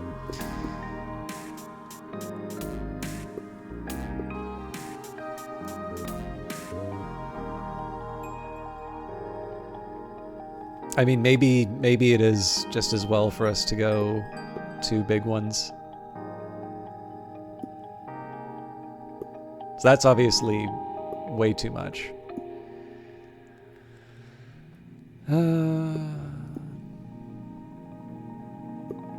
Yeah, I mean, I don't see a huge... It's not a huge hardship to just throw 2 more of the... Okay, that's... Yeah, I only need 2. Which, of course, suggests that there might actually be some room for the tank hull. So I'll take a minute to see what possibilities we have here. Yeah, I mean, that does get me what I need. It's weird. And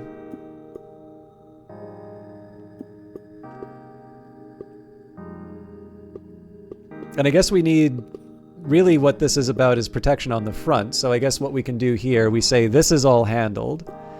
And then we'll build the rest of the ship sort of around this sort of narrow area. And actually, yeah, we don't need that much more. We need passengers and command. Command is a piece of cake. So it makes me wonder if it's more sensible for me to go more well, I guess it doesn't matter because in the end, I can't... Or... Hang on.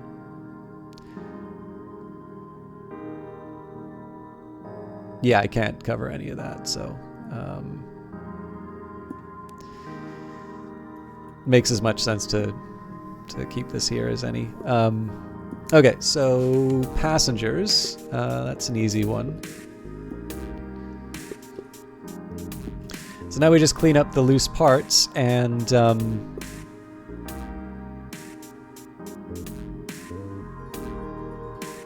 I wonder if there's a better way for me to... Because like having the big fuel tank at the front doesn't quite make sense, but...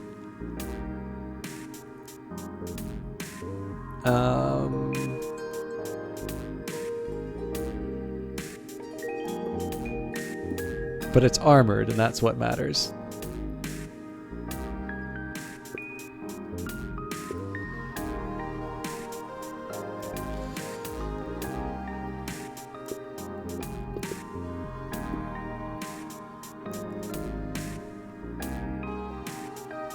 I don't think I have a 6x1.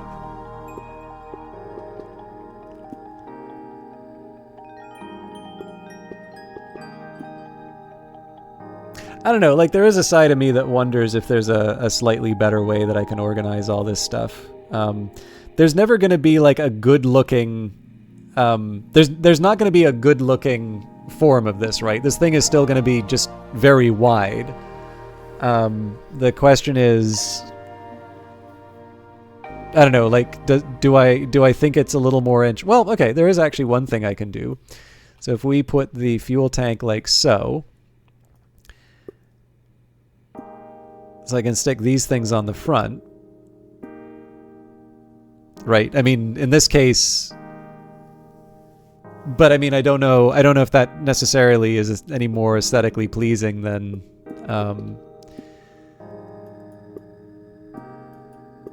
this thing. I kind of like the big flat tug. So I think I'm going to run with that. Mostly I also just like seeing the horn. Actually, I wonder, can I put this like way off to the side? I can. There we go. I like that look. And actually, there's one other thing I'm going to do. I'm going to put the horn off to the side, and there you go. So that way it's not as obnoxious to the pilot. This is my masterpiece. All right. Nope. Yeah.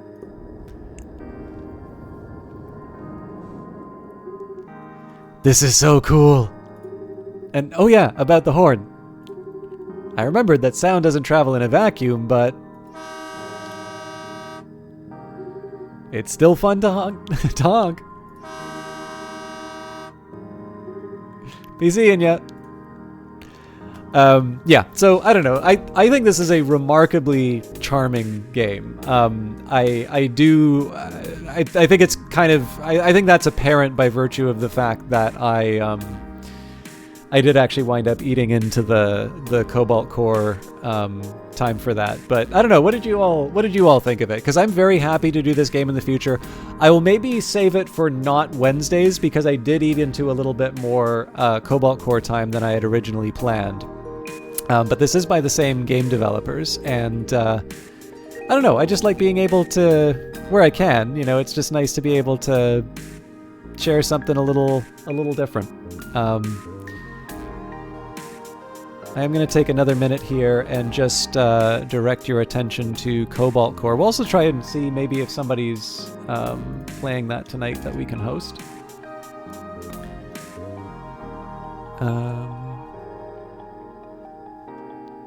Yeah, I mean, it reminds me a little. It's kind of a one part Besiege, one part Zachtronics in my view.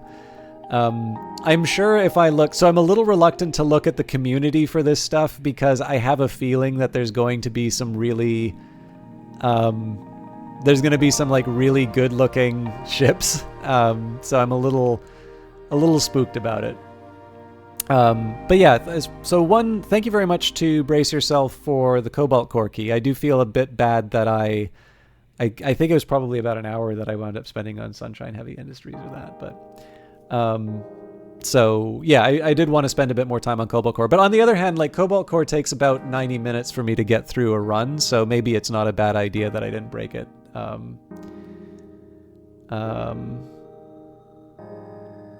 Maybe it's not so bad that I didn't break the run halfway through, but we will be back to Cobalt Core for the full run next week.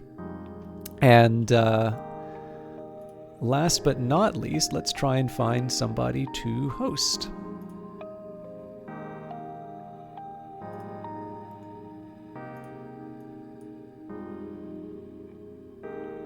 Okay.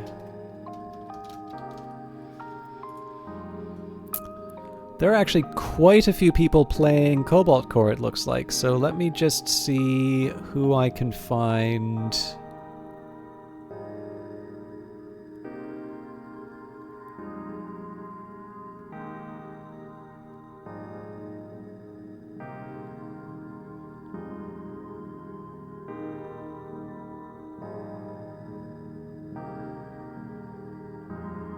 Am I still tagged as Cobalt Core? Weird. I really thought I changed that. Okay. We're hosting anyway, so it's not... Alright. That's a shame, because I definitely updated the... Never mind. We'll get through.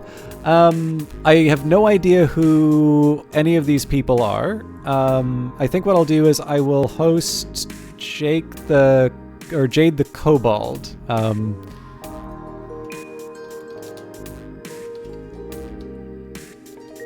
I'm noticing there's a lot of VTubers now. But yeah, they're playing Cobalt Core. They're playing the game that I am unfortunately tagged as. But yeah, I hope you all have a good time with it. Again, thank you to Brace Yourself for the key. For the rest of the week, so